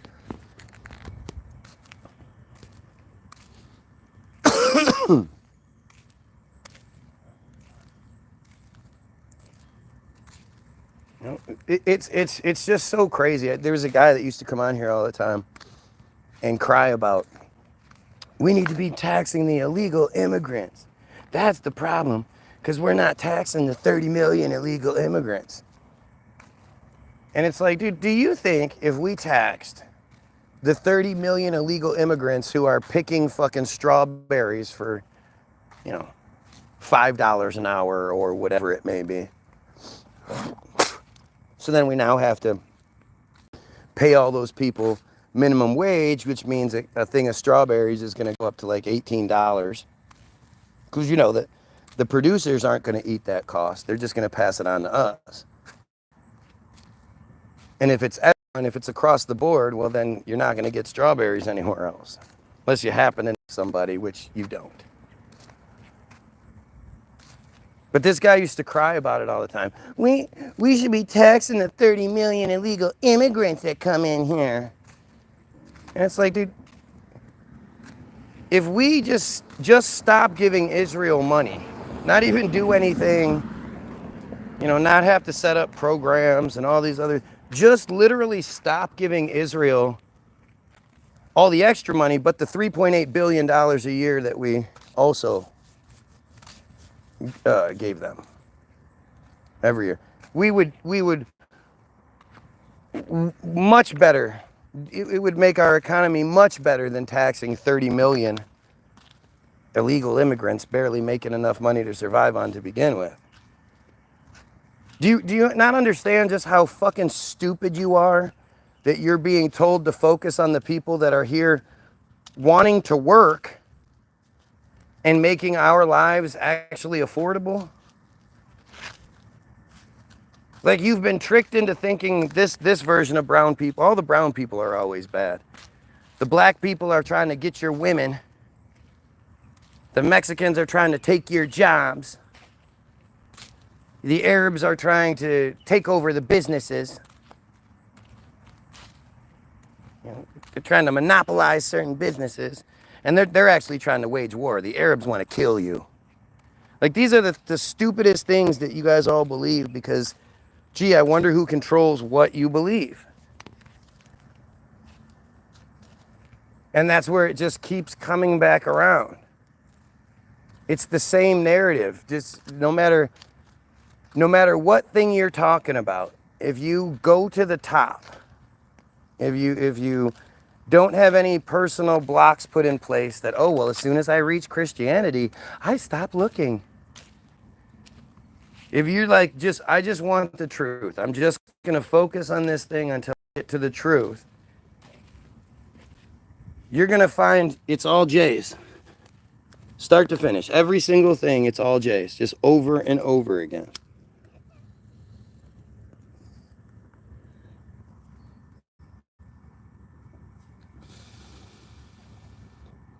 And the more you look into that cult, the more you understand, like, they just hate you. I mean, they hate you.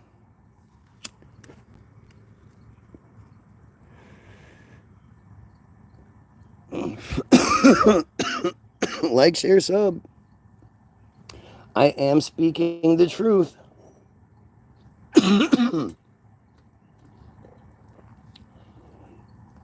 Oh, it's true. It's true.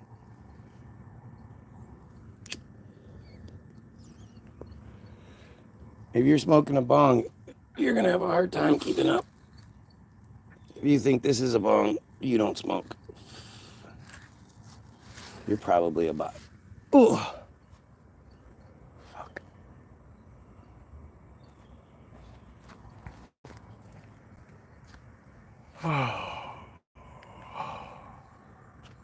Hate getting old. Hate being broken. Really sucks. When you grew up not broken, never broken, to then be broken is a mind fuck, I'll tell you that.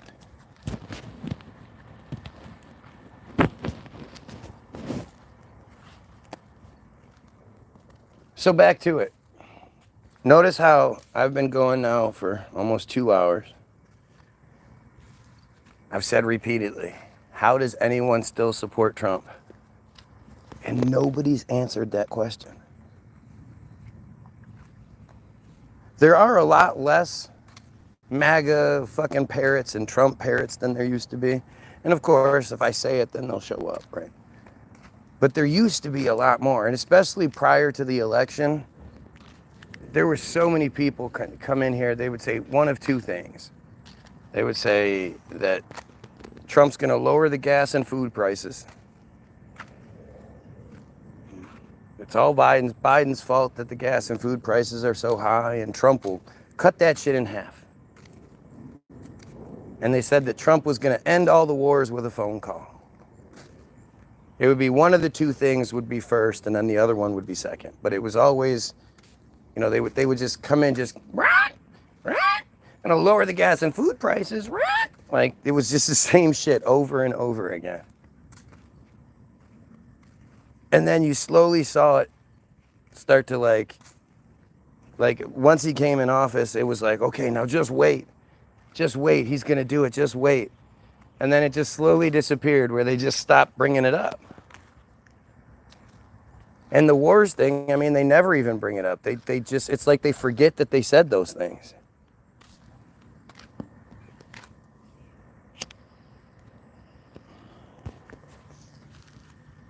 You know, they forget that like so many of them conveniently forget that Trump is who locked everyone down.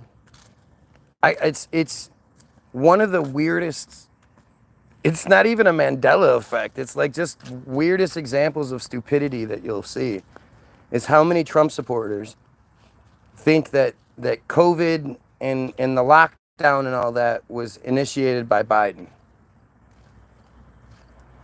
It's the fucking craziest shit. Remember, if you're in trouble, plead the 4th, 5th, and 14th Amendment. Right. And no, it's not even if you're in trouble, right? If you're asked a question where a simple no, that's ridiculous would suffice and would be the like normal answer, that's when you're supposed to say that. Right? That's when Epstein said it. When asked if him and Trump ever hung out with girls under the age of 18, his answer was not, of course not. That's crazy. We were billionaires. We had our pick of all the top models that we wanted, 20s, 30s, whatever it was. No, we didn't fuck with teenage girls. Their boobs aren't even fucking developed right yet. Like, what are you talking about? That's gross. You say, well, I'm going to plead the 4th, 5th, and 14th Amendment here. I'm going to plead the 5th where I don't have to say anything. I'm going to plead the 4th where I don't have to help you with your investigation. I'm going to plead the 5th where I don't have to incriminate myself. You know, I'm going to be silent. I don't remember what the 14th is.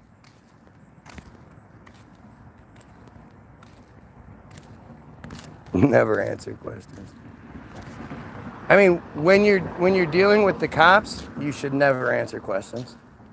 Never. They're always trying to catch you up in something. Hey, where are you headed from? Where are you coming from? Doesn't matter. Where are you headed to? Doesn't matter. You don't answer cops' questions. Don't do that. Be very cordial, be respectful. Just say, I respectfully, you know, it doesn't matter. I'm not required to answer those questions.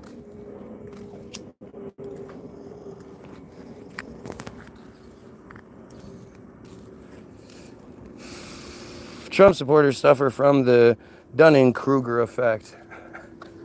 They do, really. I mean, Trump absolutely does, because nobody knows anything about anything more than he knows.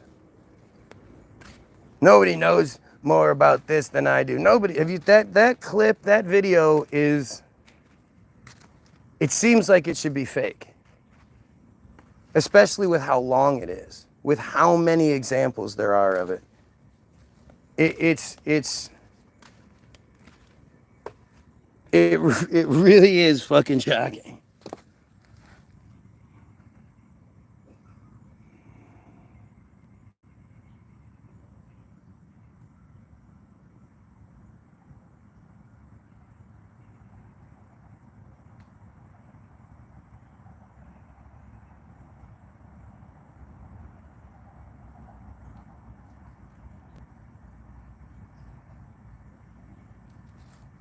this stuff better than me. Nobody knows more about taxes than I do, and income than I do. Nobody knows more about construction than I do. Nobody knows more about campaign finance than I do. I know more about drones than anybody. Nobody knows much more about technology, this type of technology, certainly, than I do. Nobody knows more about technology than me. Nobody in the history of this country has ever known so much about infrastructure as Donald Trump. I know the H-1B. I know the H-2B. Nobody knows it better than me. I know more about items than the generals. Believe me. I understand things. I comprehend very well. Okay? Better than, I think, almost anybody. By the way, who knew the other side of the picture better than me? I knew it. Nobody knows more about environmental impact statements than me. I understand the power of Facebook. Maybe better than almost anybody. I know more about renewables than any human being on Earth. Nobody Humans. knows more about polls than me. I know more about courts than any human being on Earth. I know more about steelworkers than anybody that's ever run for office. I know more about golf than Obama knows. Nobody knows more about banks than I do. Nobody knows more about trade than me. Well, obviously, he doesn't know about nuclear weapons. I know more about nuclear weapons than he'll ever know. I understand the tax laws better than almost anyone. Who knows more about lawsuits than I do? I'm the king. I know more about offense and defense than they will ever understand. Nobody even He's so understands gay. it but me. It's called devaluation. I understand money better than anybody. I understand the system better than anybody. Nobody knows more about debt than I do. Nobody knows the game better than me. I know more about contributions than anybody. And who knows more about the word apprentice than Donald Trump? I understand politicians better than anybody.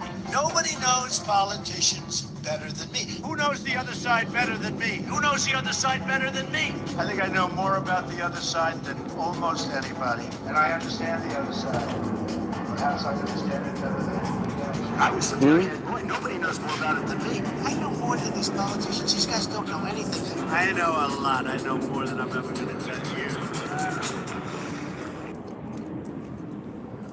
It's just insane that even exists. So let's see. Fourth Amendment shares equal protection due process, but is not a shield to avoid answering. Fourth Amendment protects against unlawful searches and seizures, and not relevant to answering questions. Only the Fifth Amendment works as a refusal to answers. The others don't hold weight. Well, I mean, when it comes to answering questions, all you need to do is say, I'm evoking my Fifth Amendment. You do need to say that. You can't just say, I'm keeping silent. You according to their written bullshit, you have to say, I'm evoking my Fifth Amendment, right? As far as the Fourth Amendment goes, that has to do with when they're searching you. And you should always just repeat yourself, I'm invoking my Fourth Amendment right. I do not consent to any searches or seizures of my property. They're going to do it, but at least you have the legal protections in place if you say the right things. As far as the 14th Amendment goes, again, I don't know how you evoke that. Obviously, his Dershowitz chosen lawyers told him to say what he said, and he said it. But Trump is just, he's the worst. And he's supposed to be. This is the part where, so many people get lost. So just how every Trump supporter is programmed with the programmed responses, right? Like we said, the talking points. If you ask them about Trump, they immediately will shift to, oh, so you're a Biden supporter. Oh, you think Kamala was a better choice? And they just start saying stupid shit regarding the other people. When you ask them, why do they support Trump? What was it that was so appealing to them? It's really a strange thing to witness, right? Instead of saying if you ask somebody well, why do you like McDonald's over Burger King? And they just started going off about, well, Burger King, their wrappers are this, that, and it's well, is it because you like McDonald's wrappers better? Burger King, they flame grill their burgers, and it's oh, so are you saying that you like the pan-fried burger better? Is that what you're saying? Because you never really get a definitive answer from them. What are you saying?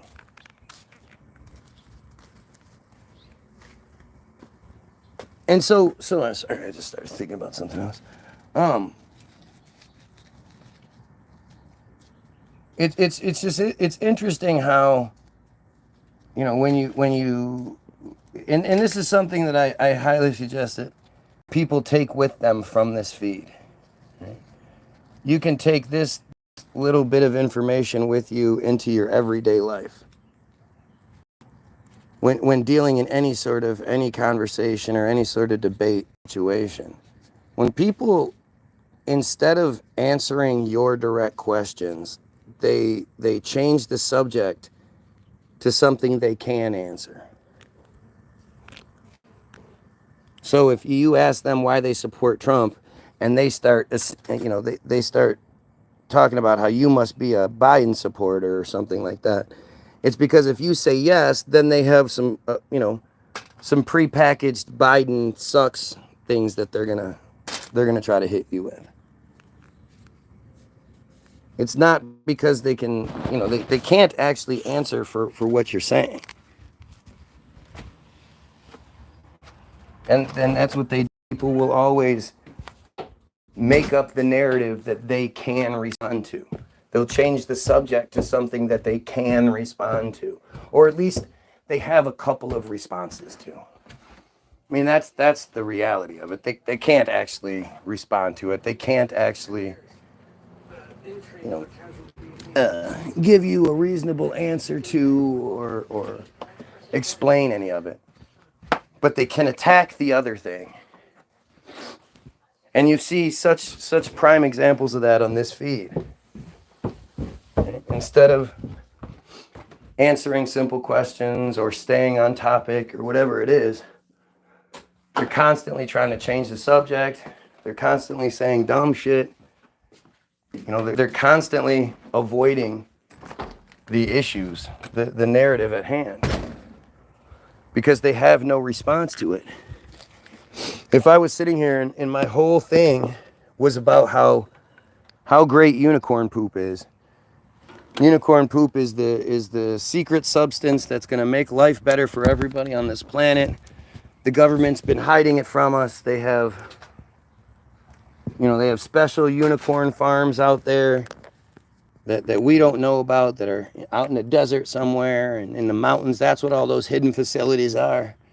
They're actually unicorn farms where they're just harvesting unicorn poop every day, and that's what gives them the power that they need to control things, is the secret power of unicorn poop. Do you really think people were changing the subject? Do you really think all these clowns, do you even think there'd be any of these clowns to begin with? If I wasn't like hitting the nail on the head with the Israel stuff and the J stuff, do you even think they'd be here to begin with? You think there'd just be all these same fucking, desperately stupid profiles that are just begging for my attention and trying to change the subject all the time and trying to shoot the messenger? Do you really think they'd even be here wasting their time and breath if I was all about the unicorn poop? And do you think if they in fact still were, all those ones that admit to watching me on mute because apparently they just like looking at me, I guess. It's fucking weird, but don't you think if I was talking about unicorn poop, if people really, disagreed with me on that, they would keep changing the subject and trying to bring up other shit? Or do you think they would be like, dude, unicorn poop, you're crazy. There's no such thing. Unicorn, they would absolutely attack the thing being said. They wouldn't do this cowardly bullshit where, they literally can't acknowledge the truth. They can't acknowledge that they're Jays, that they're pedos. The biggest one is the pedos thing. The J thing is to maintain, they're not gonna, they won't acknowledge that they're Jays because, one, they end up looking stupid, and they're not supposed to look stupid when it comes to us. We're supposed to, they're supposed to be the superior of the group. So when I constantly make them look stupid, that's bad for them. But two, that would give validation, and it would prove the fact that clearly they're paying attention, and the fact that they refuse to actually explain or debunk anything I'm saying really would add weight to everything I'm saying. But they can still say it, and it wouldn't be like ultra taboo, how dare you. They wouldn't lose all immediate support that they might have. But if they came on here and was like, yeah, I'm a pedo, so what about it? They would be attacked from all sides. People would find out who they are, their IP address, and try to track them down. Nobody's going to come on here and acknowledge being a pedo. But they are going to defend it. So you have to look at these ways that people are sort of, beating around the bush again. They're defending being pedos, they're just not saying it outright. And that's, again, when they're defending Trump at this point, they're clearly defending the pedophilia aspect of things. Nobody, no decent person, especially not all these gung-ho America First Amendment, blah, blah, blah people, America First, none of them in their right mind should be supporting Trump at this point. He is, at the very least, covering up for a pedophile. And that's thin right there. I mean, to say that was the most he's done is covered up for Jeffrey, that would be an incredible stretch. At this point, if you don't know about the Katie Johnson story, it's because you don't want to. There is so much evidence that screams Trump's guilt. And unless you're not, unless you're acknowledging it or sort of and demanding, like again, if it was anybody else, you'd be the quickest to be like, that's it, fuck that guy, he's a pedo, he's associated with pedos. But like you would, look at what was done to Joe Biden. He became creepy Joe Biden, even though he's not at any of those parties. There isn't a bunch of videos of Joe being creepy Joe. Been married to the same woman for a really long time. Not forever though, but still. The thing that made everybody turn on Joe, start calling him creepy Joe, was that little girl that he was taking a picture of, that he smelled the top of her hair and smiled about it. Now, we don't know, did he smell it and it reminded him of his little girl when she was her age and she used to use the same shampoo, or, it could be nasty. It could have been a really gross thing, but it very easily could have been an innocent thing. It could have just been something that reminded him of a different time and place and he smiled about it. He definitely doesn't have pictures of his daughter grinding on him. He definitely hasn't been quoted saying, is it wrong to be more attracted to your daughter than it is your wife? If she wasn't my daughter, I'd be dating her.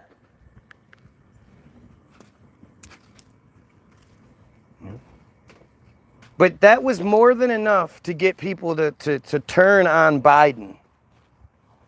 Call him the creepy Biden character. And, again, if you're at that level and you're not explicitly going after the pedos, you're in the circle. I'm not saying Biden's not in the circle by any means. But the way that we as the people were so quick to be like, oh, that's clear cut, Biden's a nasty guy, and yet Trump has so much more that connects him to pedophilia, and all these same people are just overlooking it. Why?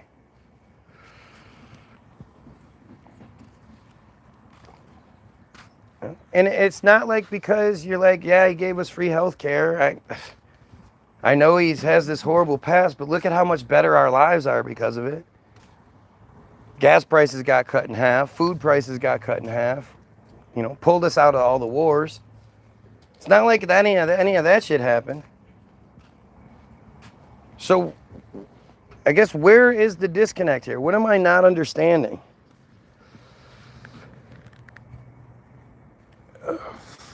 Yep, I used to message your 13-year-old sister, and I've got a restraining order against me. Prove it. I'd love to see some proof. Why don't you make a video proving it? That'd be cool, wouldn't it? This is how desperate the system is. This is how you know that the pedophilia thing is actually a really powerful thing. Because they're trying to use it back against the people that are calling them out. Like, that makes sense. And instead of telling me what I'm wrong about, you have somebody coming in here making up some, making up nonsense. Like it's a joke. Like like calling people pedophiles and shit. Like that's just some joke. You just throw that out there all willy-nilly. That's a horrible, horrible accusation to make against someone falsely. That can ruin people's lives. That can end people's lives. But you're not going to acknowledge the elephant in the room here? You're not going to acknowledge what's being talked about? Let's see. Oh, it seems like people were manipulated into jumping on Biden and ignoring Trump's evils. When? How? Didn't work out. I think it would have. I think the reason they had to pull Biden out, one, is because the thing that Biden is, because that Biden and the old school looking Biden don't look alike. Like people don't age and completely change. But who knows what happened with the Biden character? It seemingly broke down. But I think Biden, if you watch the first debate, although Biden stumbled and stammered like you would expect a fucking 86 or whatever the fuck year old man he was at 9 o'clock at night after working all day as the president of the United States, you would expect him to maybe be a little tired and stumble and stammer a little bit. He still kicked the shit out of Trump. And they had to keep focusing on the stumbling and stammering aspect of things because if they would have compared answers, he absolutely kicked the shit out of Trump. Like it wasn't even close. And then when you look at the Kamala debate, that shit was so funny to me because prior to the debate, the Trump people were like, see, she's chicken. She doesn't want to have more than one debate. And she kept saying, well, I only need one debate. Like, I'm down to have more, but I'm only going to need one. That was her response. She wasn't saying, I'm only going to do one debate. That's it. I refuse. But the Trump presidency kept saying, oh, she's not a real man. And look, she's weak. She only wants to do one debate and blah, blah, blah. And then they have the debate. And she just kicks his fucking ass, man. She just destroys him on every level. She is clearly the better person for the job if you just based it off of that one interview. And they immediately asked them, okay, so when do you want to do the second debate? And the Trump presidency is immediately like, well, I don't think we're going to be doing any more debates. And she was like, yeah, anytime you want to, I'll do that again. And the fact that the Trumpanzee fucking faithful, that they weren't like collectively like, oh, Naked Gun style, oh. You would think that would happen, but it didn't. And like the fact that there were only 2 debates for the president of the United States, like it's such goofy bullshit that proves to you that it's all just theater. It's theater. It's fake. It's all scripted bullshit. Trump gets shot. And suddenly that means Biden's going to take down all of his negative ads about him? What? What do you mean? How does that even make sense? You know he's already going to get the sympathetic side of things, but then to take down all of the things that tell the truth about who he is, like, where do those two things connect? How does that even work?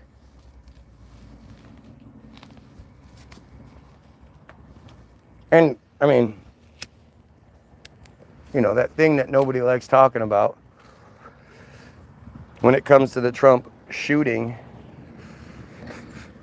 Where are all the cell phone videos and live feeds from the normal people during that shooting?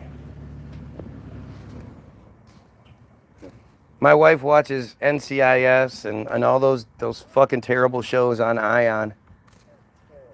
And as far back as like the aughts, you know, some of those shows were made in the late 2000s, early 2010s and shit. So we're talking about at least 15 years old. One of the things that they were saying they were capable of doing all the way back then was reconstructing almost any situation. Like if it happened in public, because everybody is always recording and uploading to things like Facebook, even back then, back before we had 2 cell phones everywhere we went, they could then take at any event, if there was a shooting or something, there was enough people filming in every different spot that they could basically recreate a 3D model using social media. That's what they used to brag about back then. So by the time 2024 came around and Trump supposedly got shot at a Republican National Convention, where according to him there were thousands and thousands of people, tens of thousands of people, most ever in history ever for, you know. There is literally no cell phone videos of the shooting. I guess a new one just sort of emerged, but it doesn't show it. It just shows a guy walking across, like off in the distance. But that one was already available. I just saw it last night, I believe, where it was like new footage showing this, but it was the old footage. The only footage that you see of it is either the cell phone videos from where people were who were like far away and you could hear the shots off in the background, and they were like, oh my God, what? And they kind of responded like normal people would, where they got agitated and they sort of looked around or maybe started sort of getting away from the noise. Whereas all the people behind Trump just sat there and kept watching. You know, nobody knew if more shots were going to come their way. Funny thing is, nobody behind Trump got shot. How come nobody talks about that? I just realized that. They say the shooter was at like Trump's 1 o'clock, right? So you have Red Shirt Joseph, who was the guy that was interviewed like immediately afterward. He had a red shirt on. He wanted to identify himself as Joseph, didn't want to give his last name. Funny how he hasn't been brought up at all since then. But Red Shirt Joseph said that he knew 100% for a fact that the shots came from behind Trump's left. Because the one guy who got killed, who was shot in the head, he said he saw that happen, and he saw that the spray came, you know, he clearly got hit from the left side, and the right side of his head exploded, and he fell down like he got hit. And that he was in between Trump and the shooter. He said, without a doubt, that's what happened. He knew it. He worked in that field, so he knew what he was talking about. And without a doubt, the shots came from far to Trump's left and behind him. And really, it would sort of make sense that way. Because the way they tell us is that Trump actually got shot from his 1 o'clock position. Which, if he's here and he turns his head like this to look down, the shot would have had to have gone through his big fat head to have hit his ear. Because you remember, he looks down just before the supposed, and he grabs his ear and falls down. So the shot doesn't even make sense to begin with. And how come nobody directly behind Trump got shot? What about that bullet that grazed his ear? Wouldn't that have hit somebody behind him? And he only fired that one shot? Seems like there should have been a lot more people shot if the shot came from the 1 o'clock. And there is a video that exists from maybe Trump's like 8 o'clock, up high, that supposedly shows, you know, you can see Trump, and then you can see across the way, walking across the top of the building, you can see a head. It disappears behind one of the rafters and then comes back out, and then supposedly the shots come out. And I think they do say shots get fired. But of course, the video stops just before the shots go off. So you can't actually see any of that. The reality is, it's 2025 now, but it was 2024. Or was it 2023? 2024? And it's all getting mixed up at this point. But it was within the last couple years. There should be a video that, you know, is a close-up video, a zoomed-in video of the exact moment Trump's ear gets hit and then sprays up. Blood comes out and sprays. That video should exist. And it's funny, too, if you look at Trump's ear today, it doesn't seem to be affected by getting shot. I mean, to me, it's such an obvious WWE style work, a blade job.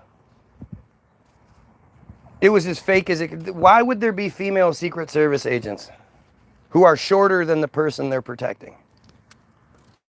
If they're there to make a human shield, and it just happens to work out that the short female is the one that's right in front of him while there's two large men on either side to sort of frame him, so they can walk him out, and he's going, fight, fight. They don't know if more shots are coming.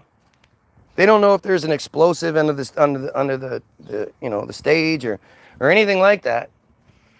But they allow this man to get up and walk and frame his face while they walk him over to the car. They put him in the car. He drives off. And the best part to me is the other fat little Secret Service chick with the curly hair. She has her gun in her hand. And she's like, what do I do? She goes to put it in the holster, and she misses like 3 times. And then she holds it back up again, and the footage stops. She's a professional Secret Service agent, huh?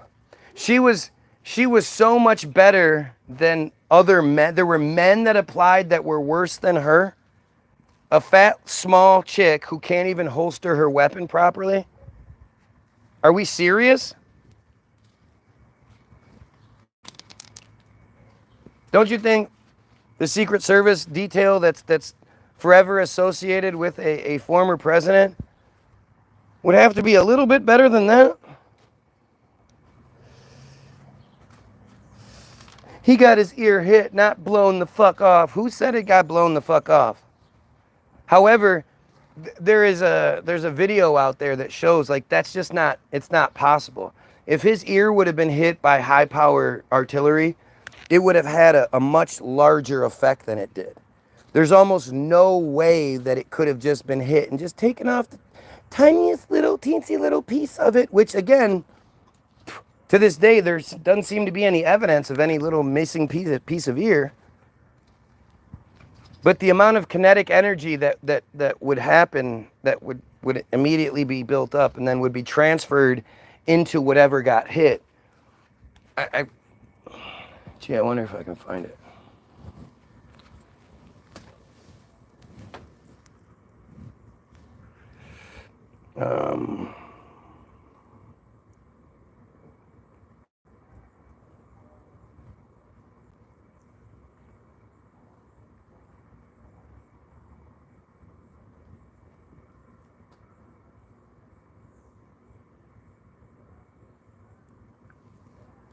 Let's see.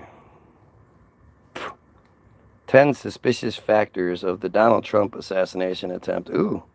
Or 6 suspicious, sorry. Debunking conspiracy theories. Where the fuck is the like, it was like a,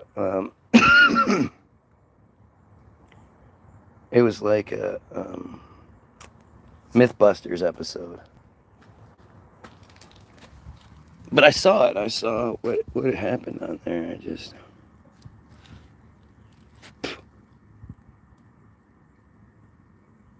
What is this? You've been Trump. 2020 film. That's not.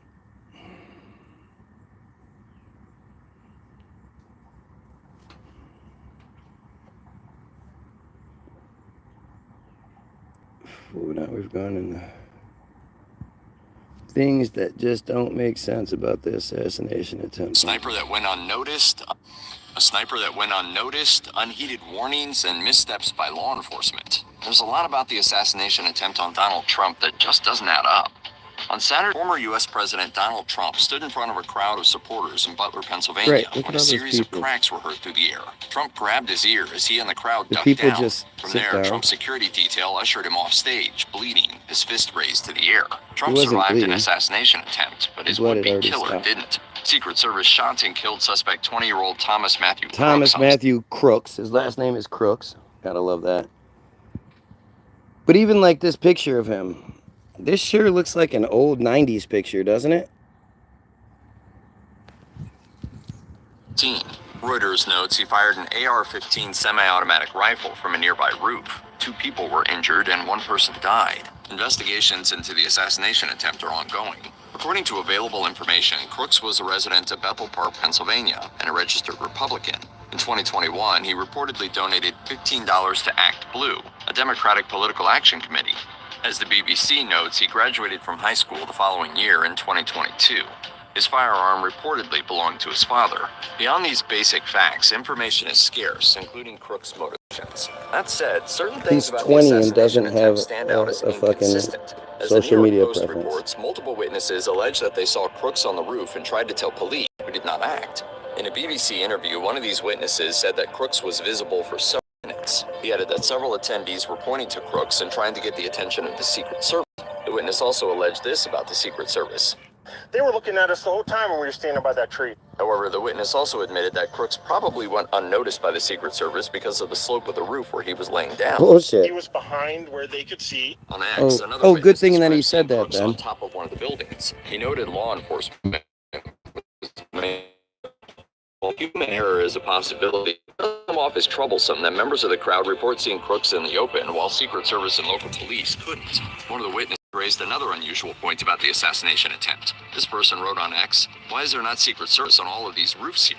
Looking at the BBC's picture of the event area, Trump's stage was located in front of 3 side-by-side buildings with sloped triangular roofs. There's another area and a larger factory on the other side past some trees. Most took fire from the factory, the furthest of all available roofs. The 400-foot distance between that roof and Trump's stage was certainly within range for an assailant with a rifle to make a fatal shot. ABC News reports that the Secret Service is currently following this exact line of questioning. Crooks, as it turns out, was wearing gray camouflage while remaining as still as possible once in position. The distance at which he fired, meanwhile, is the distance that U.S. Army recruits have to demonstrate capable marksmanship by hitting a human-sized target with an M16, a military weapon comparable to Crooks' AR rifle. After Crooks fired several shots, the Secret Service counter-sniper team shot and killed him. In other words, it stands to reason that Trump's protective detail could have had a visual of the unguarded roof and range of Trump's stage. How could they have shot him if he was hidden? How could they have shot him? That's the best this thing can come up with. Only 3 minutes. Any shows on there to shot at rally. Again, where are all the videos? That's all that fucking matters to me. Where are all the cell phone videos?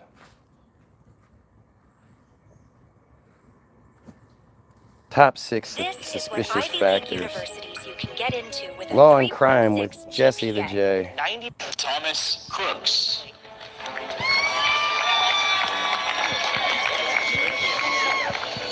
We have more questions than answers right now surrounding the horrifying shooting of former President Donald Trump and others at a rally in Pennsylvania. From the motivation of the identified shooter to how this even happened, we're going to break down these issues. I can guarantee that none of these, like, this Law and Crime network with 7.12 million subscribers, I guarantee that the 6 suspicious things aren't going to have anything to do with that shit.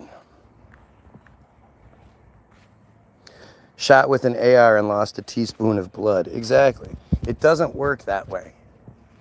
If your ear was hit by even the slightest like tip of the bullet, your whole shit would explode. The amount of force is just so tremendous. God, I wish I could find that video.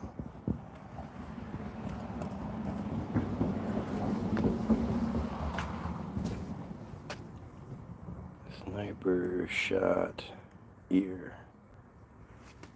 Maybe that'll work.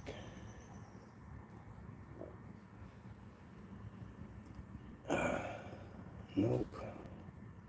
Test. Let's see test. Maybe if I do test.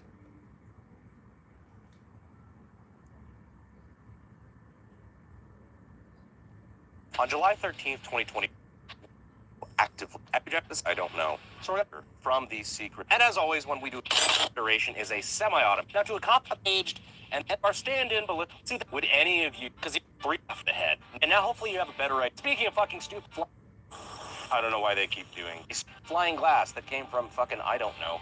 It's Twitter. So we're going to recreate to the best of our ability. And they have, you know, a crazy temporary cavity, and it would have taken his whole head off and all sorts of shit. And he was hit by flying glass that came from fucking, I don't know. It's Twitter. So we're going to So he's talking right shit. there, and got hit right up here. Oh, you definitely grazed the ear.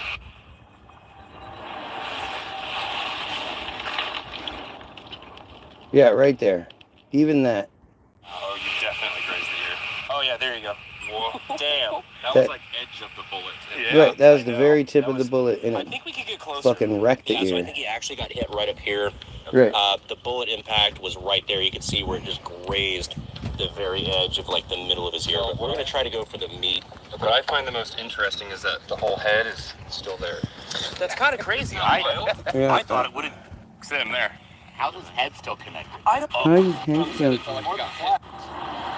Oh, perfect. Yo, dude, that's wild. What'd they say? Don't get your ears pierced at Claire's? Okay, so the cavity is huge. And this is right where they said he was shot. I want to hear how they explain this. Right, look at that. That's a huge hit. Look what that does to the ear, to everything. Said it felt like you got hit by something. You can see the vibration. It feel like someone kind of slapped you on the ear. Oh yeah, that would be like someone slapping you on the ear, he just said. Are you fucking kidding me? These are supposedly experts and that's what they're saying? Oh, that would be like somebody just slapping you on the ear. That it had that much temporary cavity, that much expansion. Yeah. Notice how the head is still there. Yeah. Oh yeah. If you play it Yeah. at full speed, it's like, well, that's very unfucking impressive. Right. But Exactly. So notice how the temperament they have. Instead of it being like, notice how the head is still there. Ha, yeah, ha, yeah. This time he's like, well, no, notice how the head is still there. And the other guy's like, yeah, but I am surprised by how much it does. And like this shit rattles his face through the nose and shit. I mean, everybody's making fun of his ear bandage in his speech, saying like, oh, he's wearing a big band. But notice how the head is still there. Yeah. Yeah. Play it all in full speed. It's like, well, that's very unfucking impressive. Right. But I mean, everybody's making fun of his ear. Okay, so bandage then in they his just speech. cut that again. When you play it in full speed, it's very unimpressive, he says, which is not a thing. But as soon as you slow it down, which he was, that's the part they cut out. As soon as you slow it down, you see the tremendous expansion that existed. The fucking, the vibrations through the face. Yeah, he would have had a huge fucking gaping hole in his ear. His shit would have been blown to bits. And this is one of those things where, in post-production, they went back and edited things to make it seem like it was. But they're flat out showing you. They're flat out showing you. And you could hear the zest, the zeal in their shit from when they, yeah, his head's still there.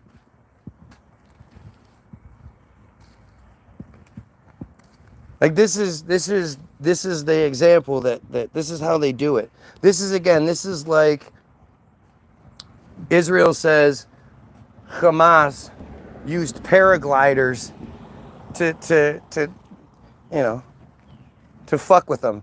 The most heavily surveilled military region in the world with the best cameras, the best tech, the best missile defense systems, the best everything. They were able to be overridden by some paragliders.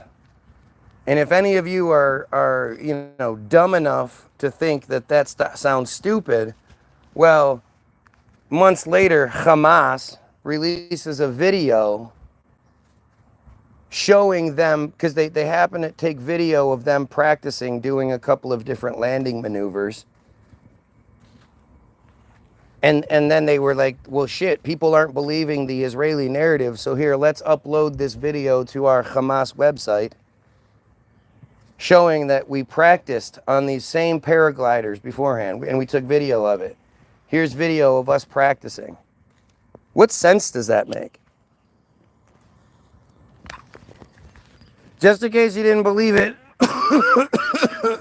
Hamas is here to help out Israel.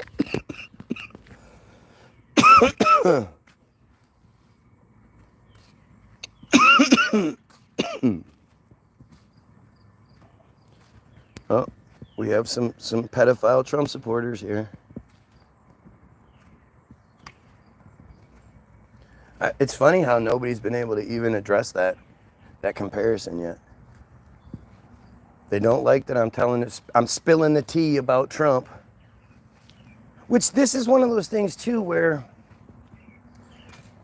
like, that's the difference between you and I guess. If I supported the guy and some dumbass like me on YouTube was able to poke so many holes in the story, I'd kind of be upset about it, especially if I couldn't respond and be like, no, you're wrong about those things. But, when then there's the evidence that's shown to you, like, flat out, and it requires you to either treat this situation like you would if it was anybody else, and that evidence came out, or somehow be a cuck and just, keep supporting your guy. Like, I don't understand how that works.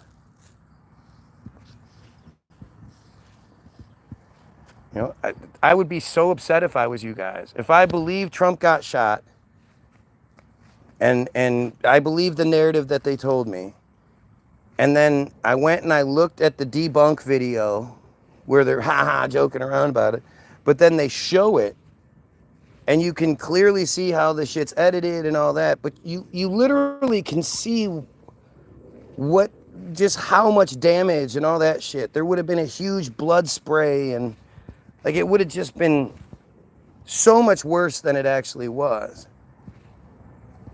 How do you keep believing it?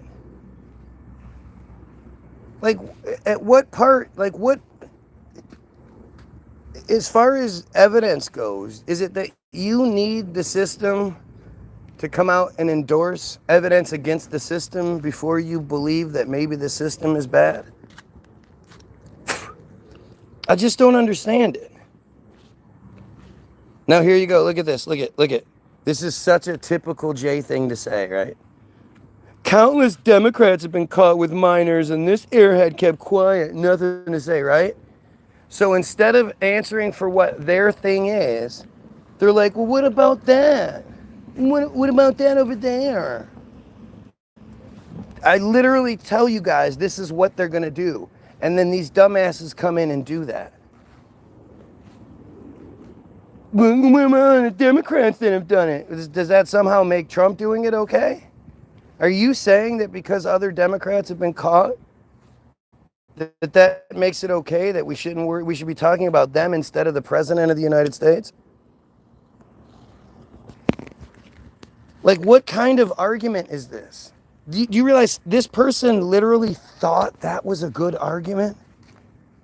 They thought in their head, oh, you know what? I'm going to get him here. They typed the shit out, and then they clicked enter like, booyah, I got him. I'm not a Democrat. You're not saying anything about them.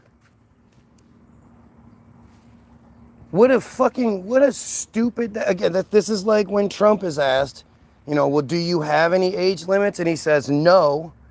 And then he says, oh, well, I wouldn't want to be caught with a 12-year-old, like what's his name? Like, that's not the response that you give to that. And anybody that thinks that's a reasonable response, are you fucking insane? Colbert Show said, that's like asking, do you fuck animals? And you going, well, definitely not horses. Like, that doesn't deny doing it, you piece of shit. Yeah, well, you know, I know I don't have any age limits. Well, actually, I don't want to get caught with like a 12-year-old or something. That is such a disgustingly, you know, admission, a disgusting, you know, closet admission. And if you were, you know, if it wasn't Trump, if it was Obama that said those things, if Joan Rivers said those things about Obama, then you'd still be talking about it to this day. What about Obama? What about what Joan Rivers said about Obama? Countless Democrats have been caught. What about that? Now it's back to, dude, take your meds. You're having an episode. When you call the dumbass out for what the dumbass said, now it's, I'm having an episode. I must need to take meds. Like, this couldn't be more Jay. This is exactly how they operate. When you start going to the doctor and saying, hey, doc, I'm starting to see things aren't what they say they are. I'm starting to not believe in Sky Daddy. I'm starting to be disillusioned by my government and starting to see all this crazy shit. The Jay doctor goes, hey, I got a Jay cousin in the pharmaceutical field. He sent some reps over, said if I prescribe this new thing, I get a big ass kickback. So here, let me prescribe this to you. You go to the J pharmacist and then you go get that filled for you. And then we'll go from there. Don't start talking too much now. Don't you be a conspiracy theorist. Yeah, take your meds now. I'm not going to answer those questions. We're not going to address those things you're bringing up. Just going to say, don't talk about them. Don't talk about it now. Right? This guy believes every single conspiracy out there. Again, instead of actually picking one, like I keep telling you to, pick one of the things that I'm saying that's wrong and just address it. Now we're going to go with the exaggeration attempt. Because I'm sitting here telling you I believe in everything, that every conspiracy out there. I'm not specifically talking about the same thing over and over again, despite all these grand efforts to try to get me to stop talking about it, change the subject. I keep talking about the same thing, but it's because I believe in every conspiracy out there.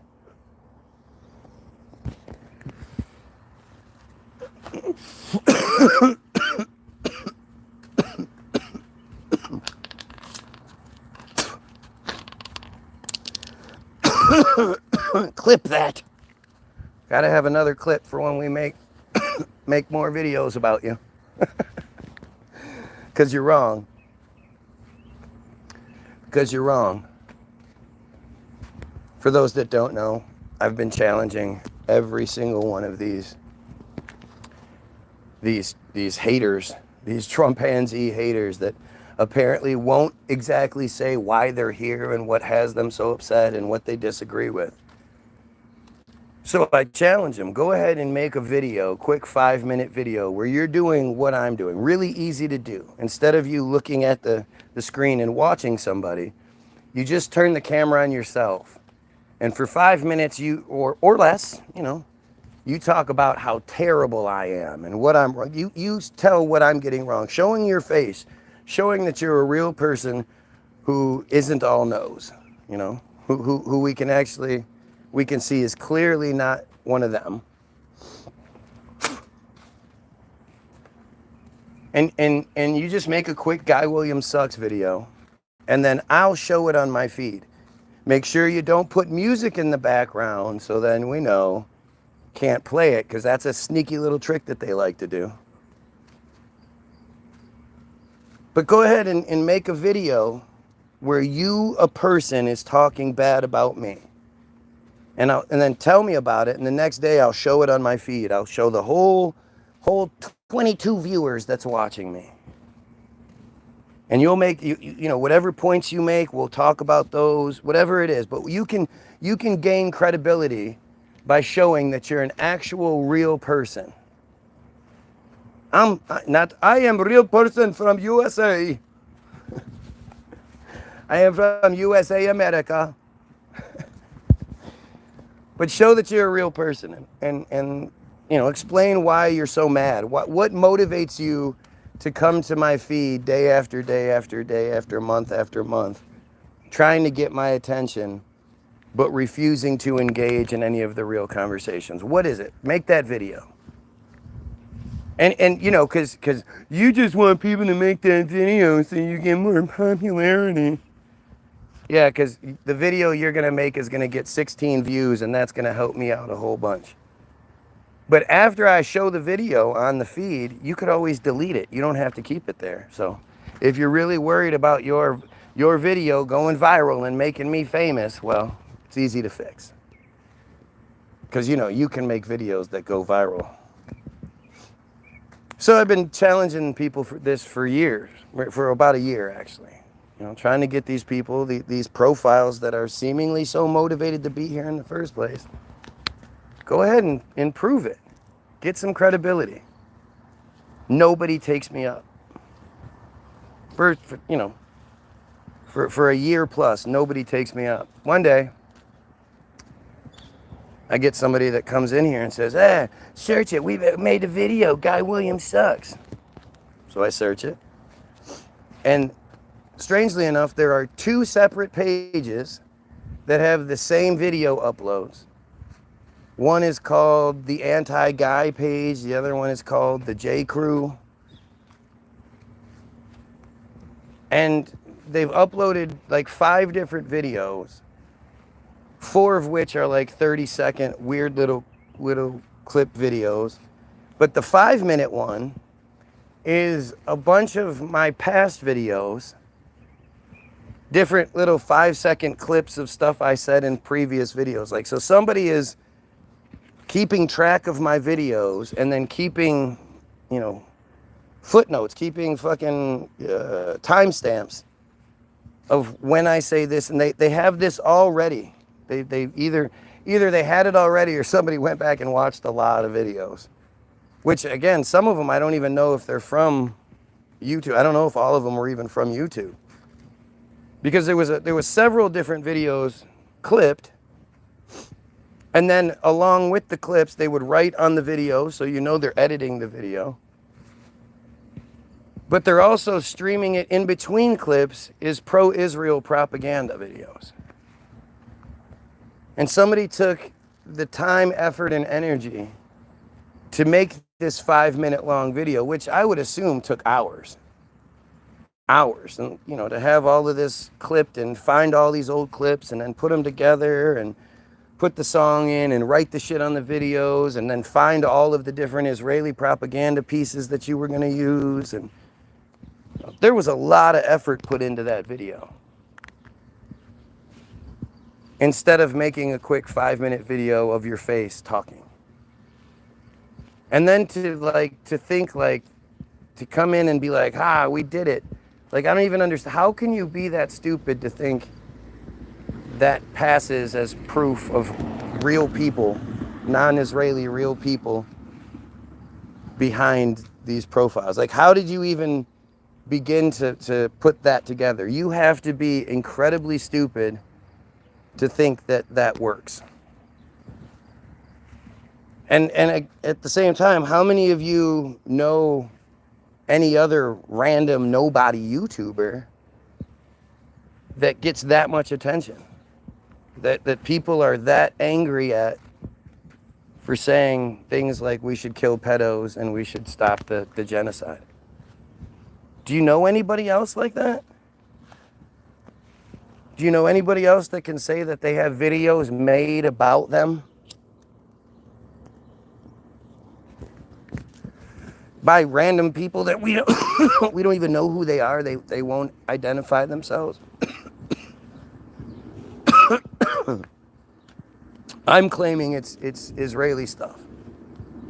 I'm claiming it's Team Jorge-esque, you know, act.il Israeli intelligence bullshit that has access to all of this, you know, this previous shit and the catalog, and you know, that would care enough to do that, and then, you know, again, put all that Israeli propaganda in there as well.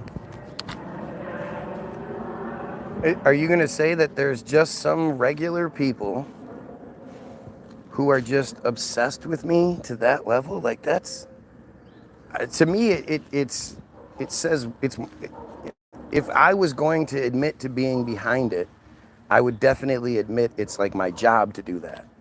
It's not just my, like, obsession over another human being. That's just fucking weird. You know, at least the Israeli bit sort of makes sense. For it to be just some dude, that's fucking weird. Some dude with the multiple profiles, the ability to override shit, the multiple devices to be operating the multiple profiles. That all makes sense?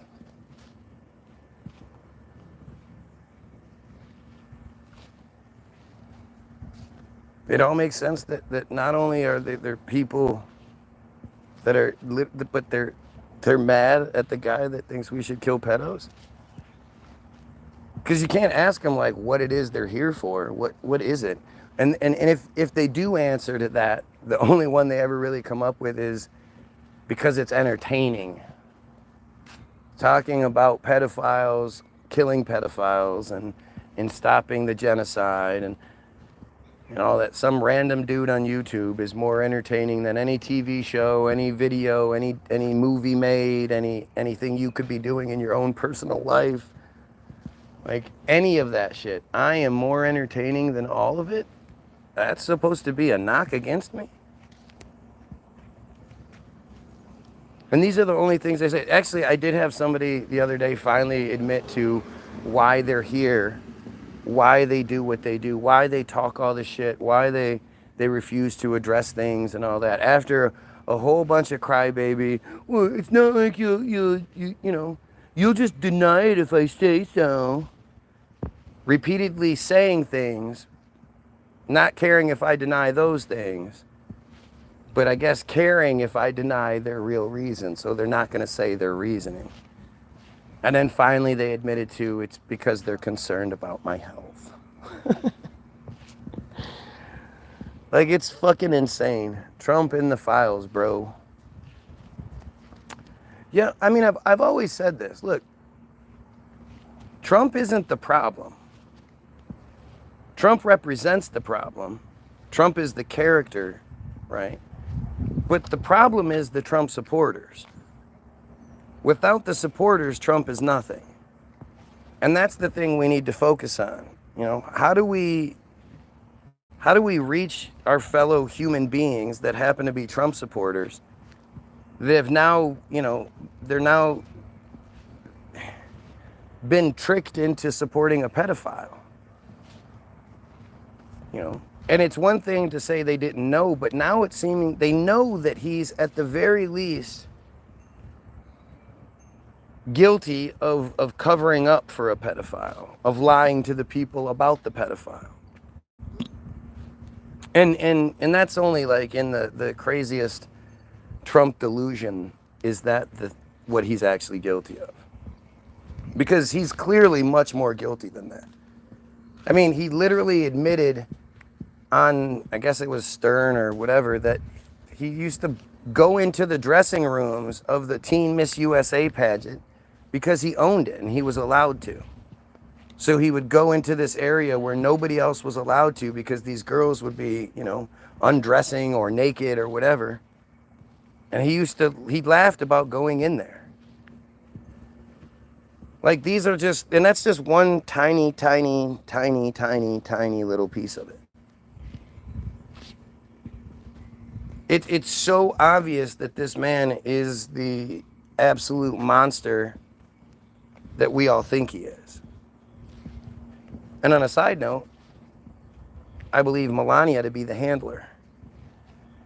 I think that explains why at 28 years old, this extremely beautiful woman would have gotten with Donald Trump in the first place. If it was just a power grab, he wasn't what he is back then. He was rich, but there were lots and lots of rich guys back then. She could have had her pick of just about any of them. She was gorgeous. And supposedly super smart, a political strategist. But it makes sense when you look at the breakdown of that whole narrative that she's the handler. That's why it works. It's like, oh, and once you think about it that way, whether you like it or not, it's going to be like, oh, well, I guess that does kind of make sense.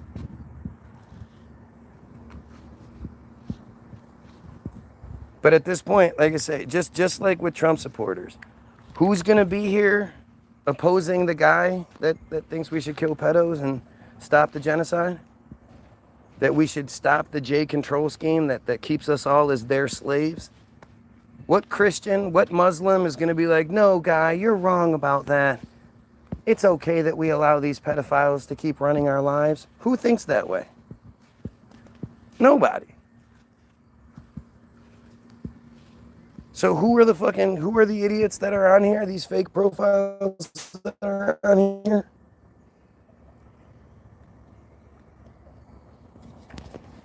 Who are the Trump supporters out there knowing everything that's going on? And they're still like, he's my boy. That's my boy Donnie. He clearly has our the best interest for America in mind. Everything he does is just so good.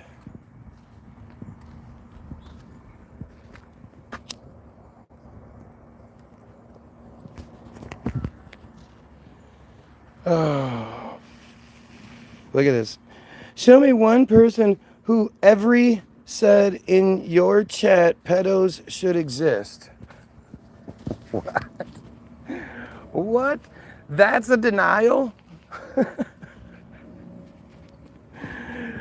That's equivalent to, dude, I'm not a fucking pedophile. I hate those people. Those people need to fucking die. Blah, blah. That was the equivalent there? Yep. I need to get help. I think we should kill pedos. How dare I? See, again, it brings me back to the beginning of this, where I just don't think people realize how bad the problem is. And when I say that the majority of these strange profiles that come in here and tell me I should stop talking about pedophiles, that they're probably pedophiles, like most of you you don't realize how viable that is, how likely that is. These profiles, these fake profiles, these people that are prolific in making fake profiles so that they can interfere with things without their identity being shown, who are going to oppose the guy that thinks we should kill pedos, who are going to continue to support Trump even though he's clearly a pedo. Like I said before, go look up the pedo registry in your own neighborhood.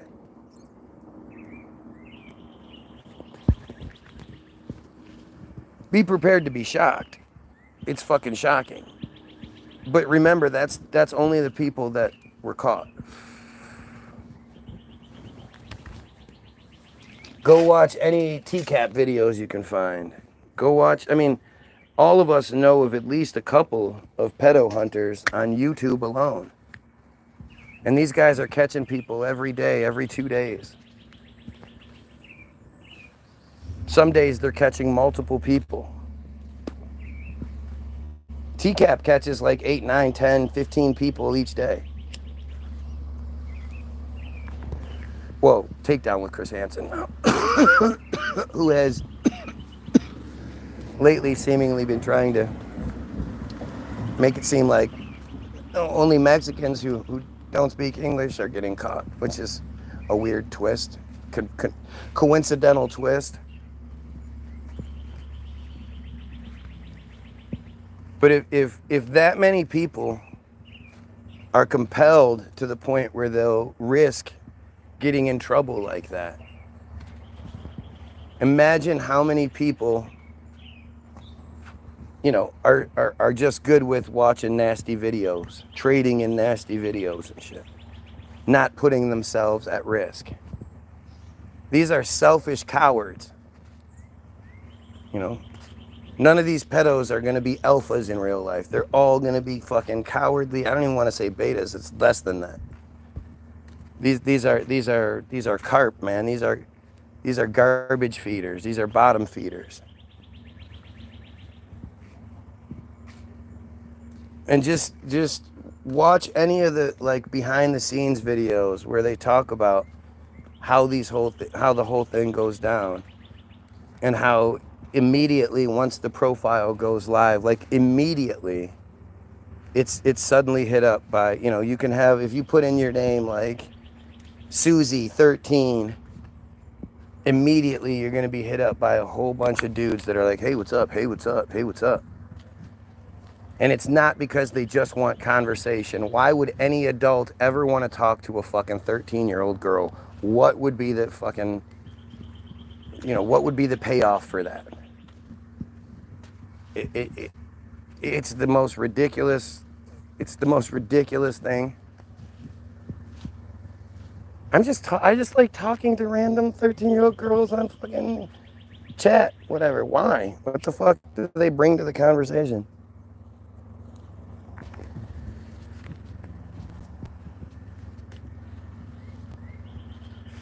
But each and every profile that's created is hit up by so many dudes. And most of those dudes are flat out cowards who would never risk. They know that they wouldn't survive prison, so they wouldn't risk putting themselves in that situation. And their compulsion is at least under control a little bit. There are plenty of guys out there who are just, I don't say they have the balls to do it. It's a compulsion. They know it's wrong. They know there's a huge risk, but they're willing to they're willing to override all that common sense, especially the common sense that comes with the conversation that's had with the obvious decoy. Okay, but I'm only 15. You sure you're okay with that? Like, it's just insane that anybody would even fall for that shit. But it's a compulsion. It overrides common sense.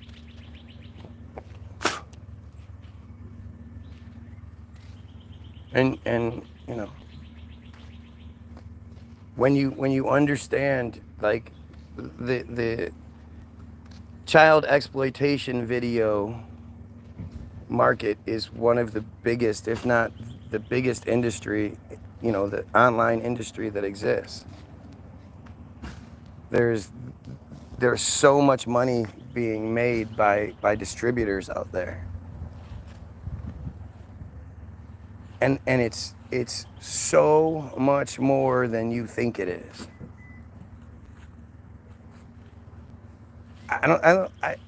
One of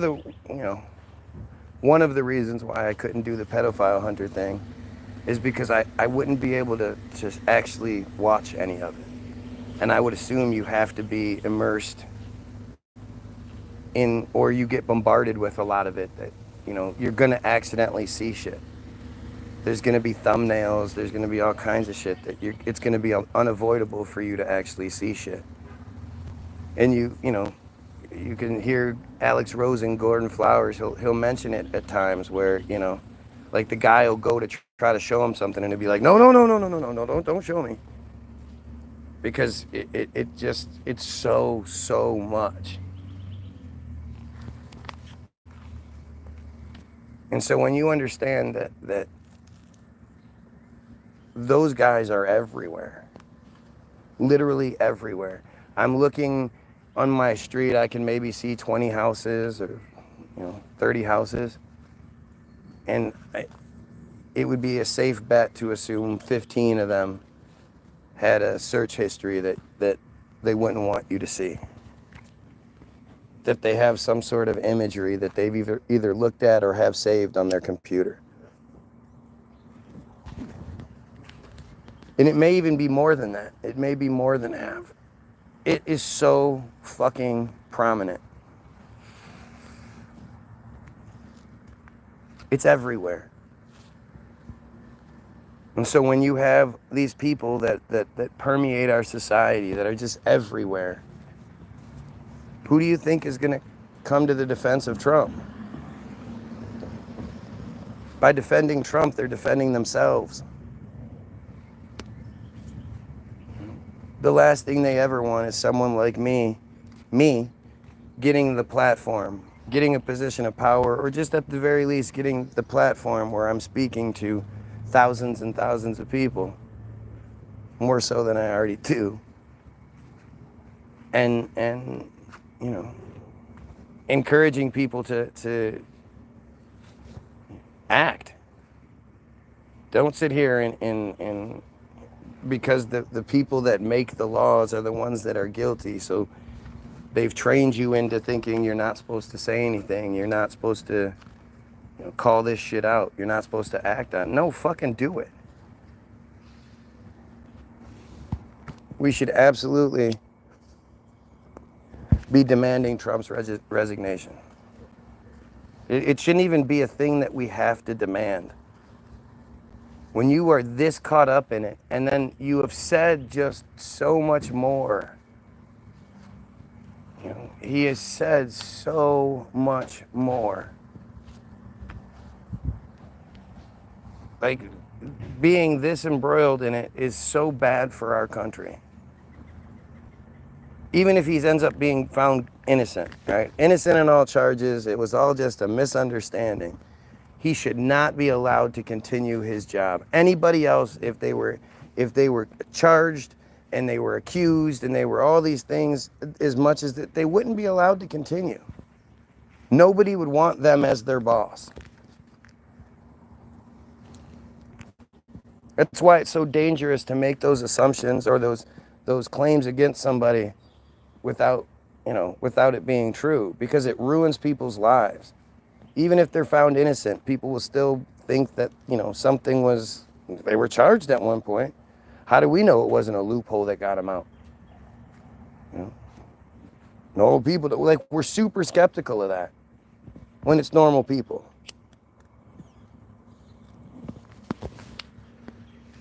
Anywho.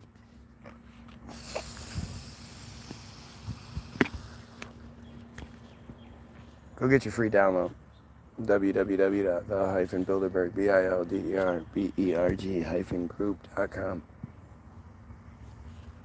It's free to download, free to listen to. All we ask is that you share it. It'll ask you how much you want to pay. Click 0 and it's free. All we ask is that you share it with somebody.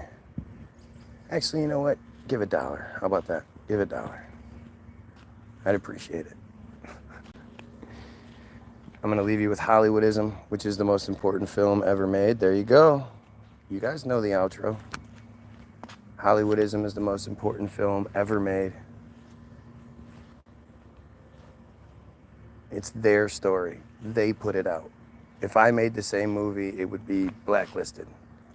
Anti-Semitic tropes and all this other shit. If I said everything word for word except said we, instead of we and us, I said they and them, it would be fucking, oh, that's the worst movie ever made. How dare you make such a terrible libel movie? But they make it, so it's okay. At one point, the woman says, you could essentially say the American dream is the Jewish dream. She flat out says it. A film or a documentary, it's a both. It's a both. I mean, I guess it's a documentary, but it's more presented as a film. It's a film. Go watch it. Go figure it out for yourself. And go check out the 3 links to the Facebook video, the music videos that we have.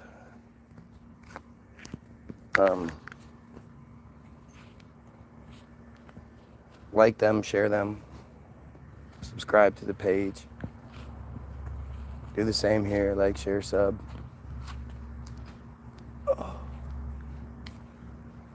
And have a great day. Most importantly, though, most important thing we always say is that you pedophiles, kill kill yourself.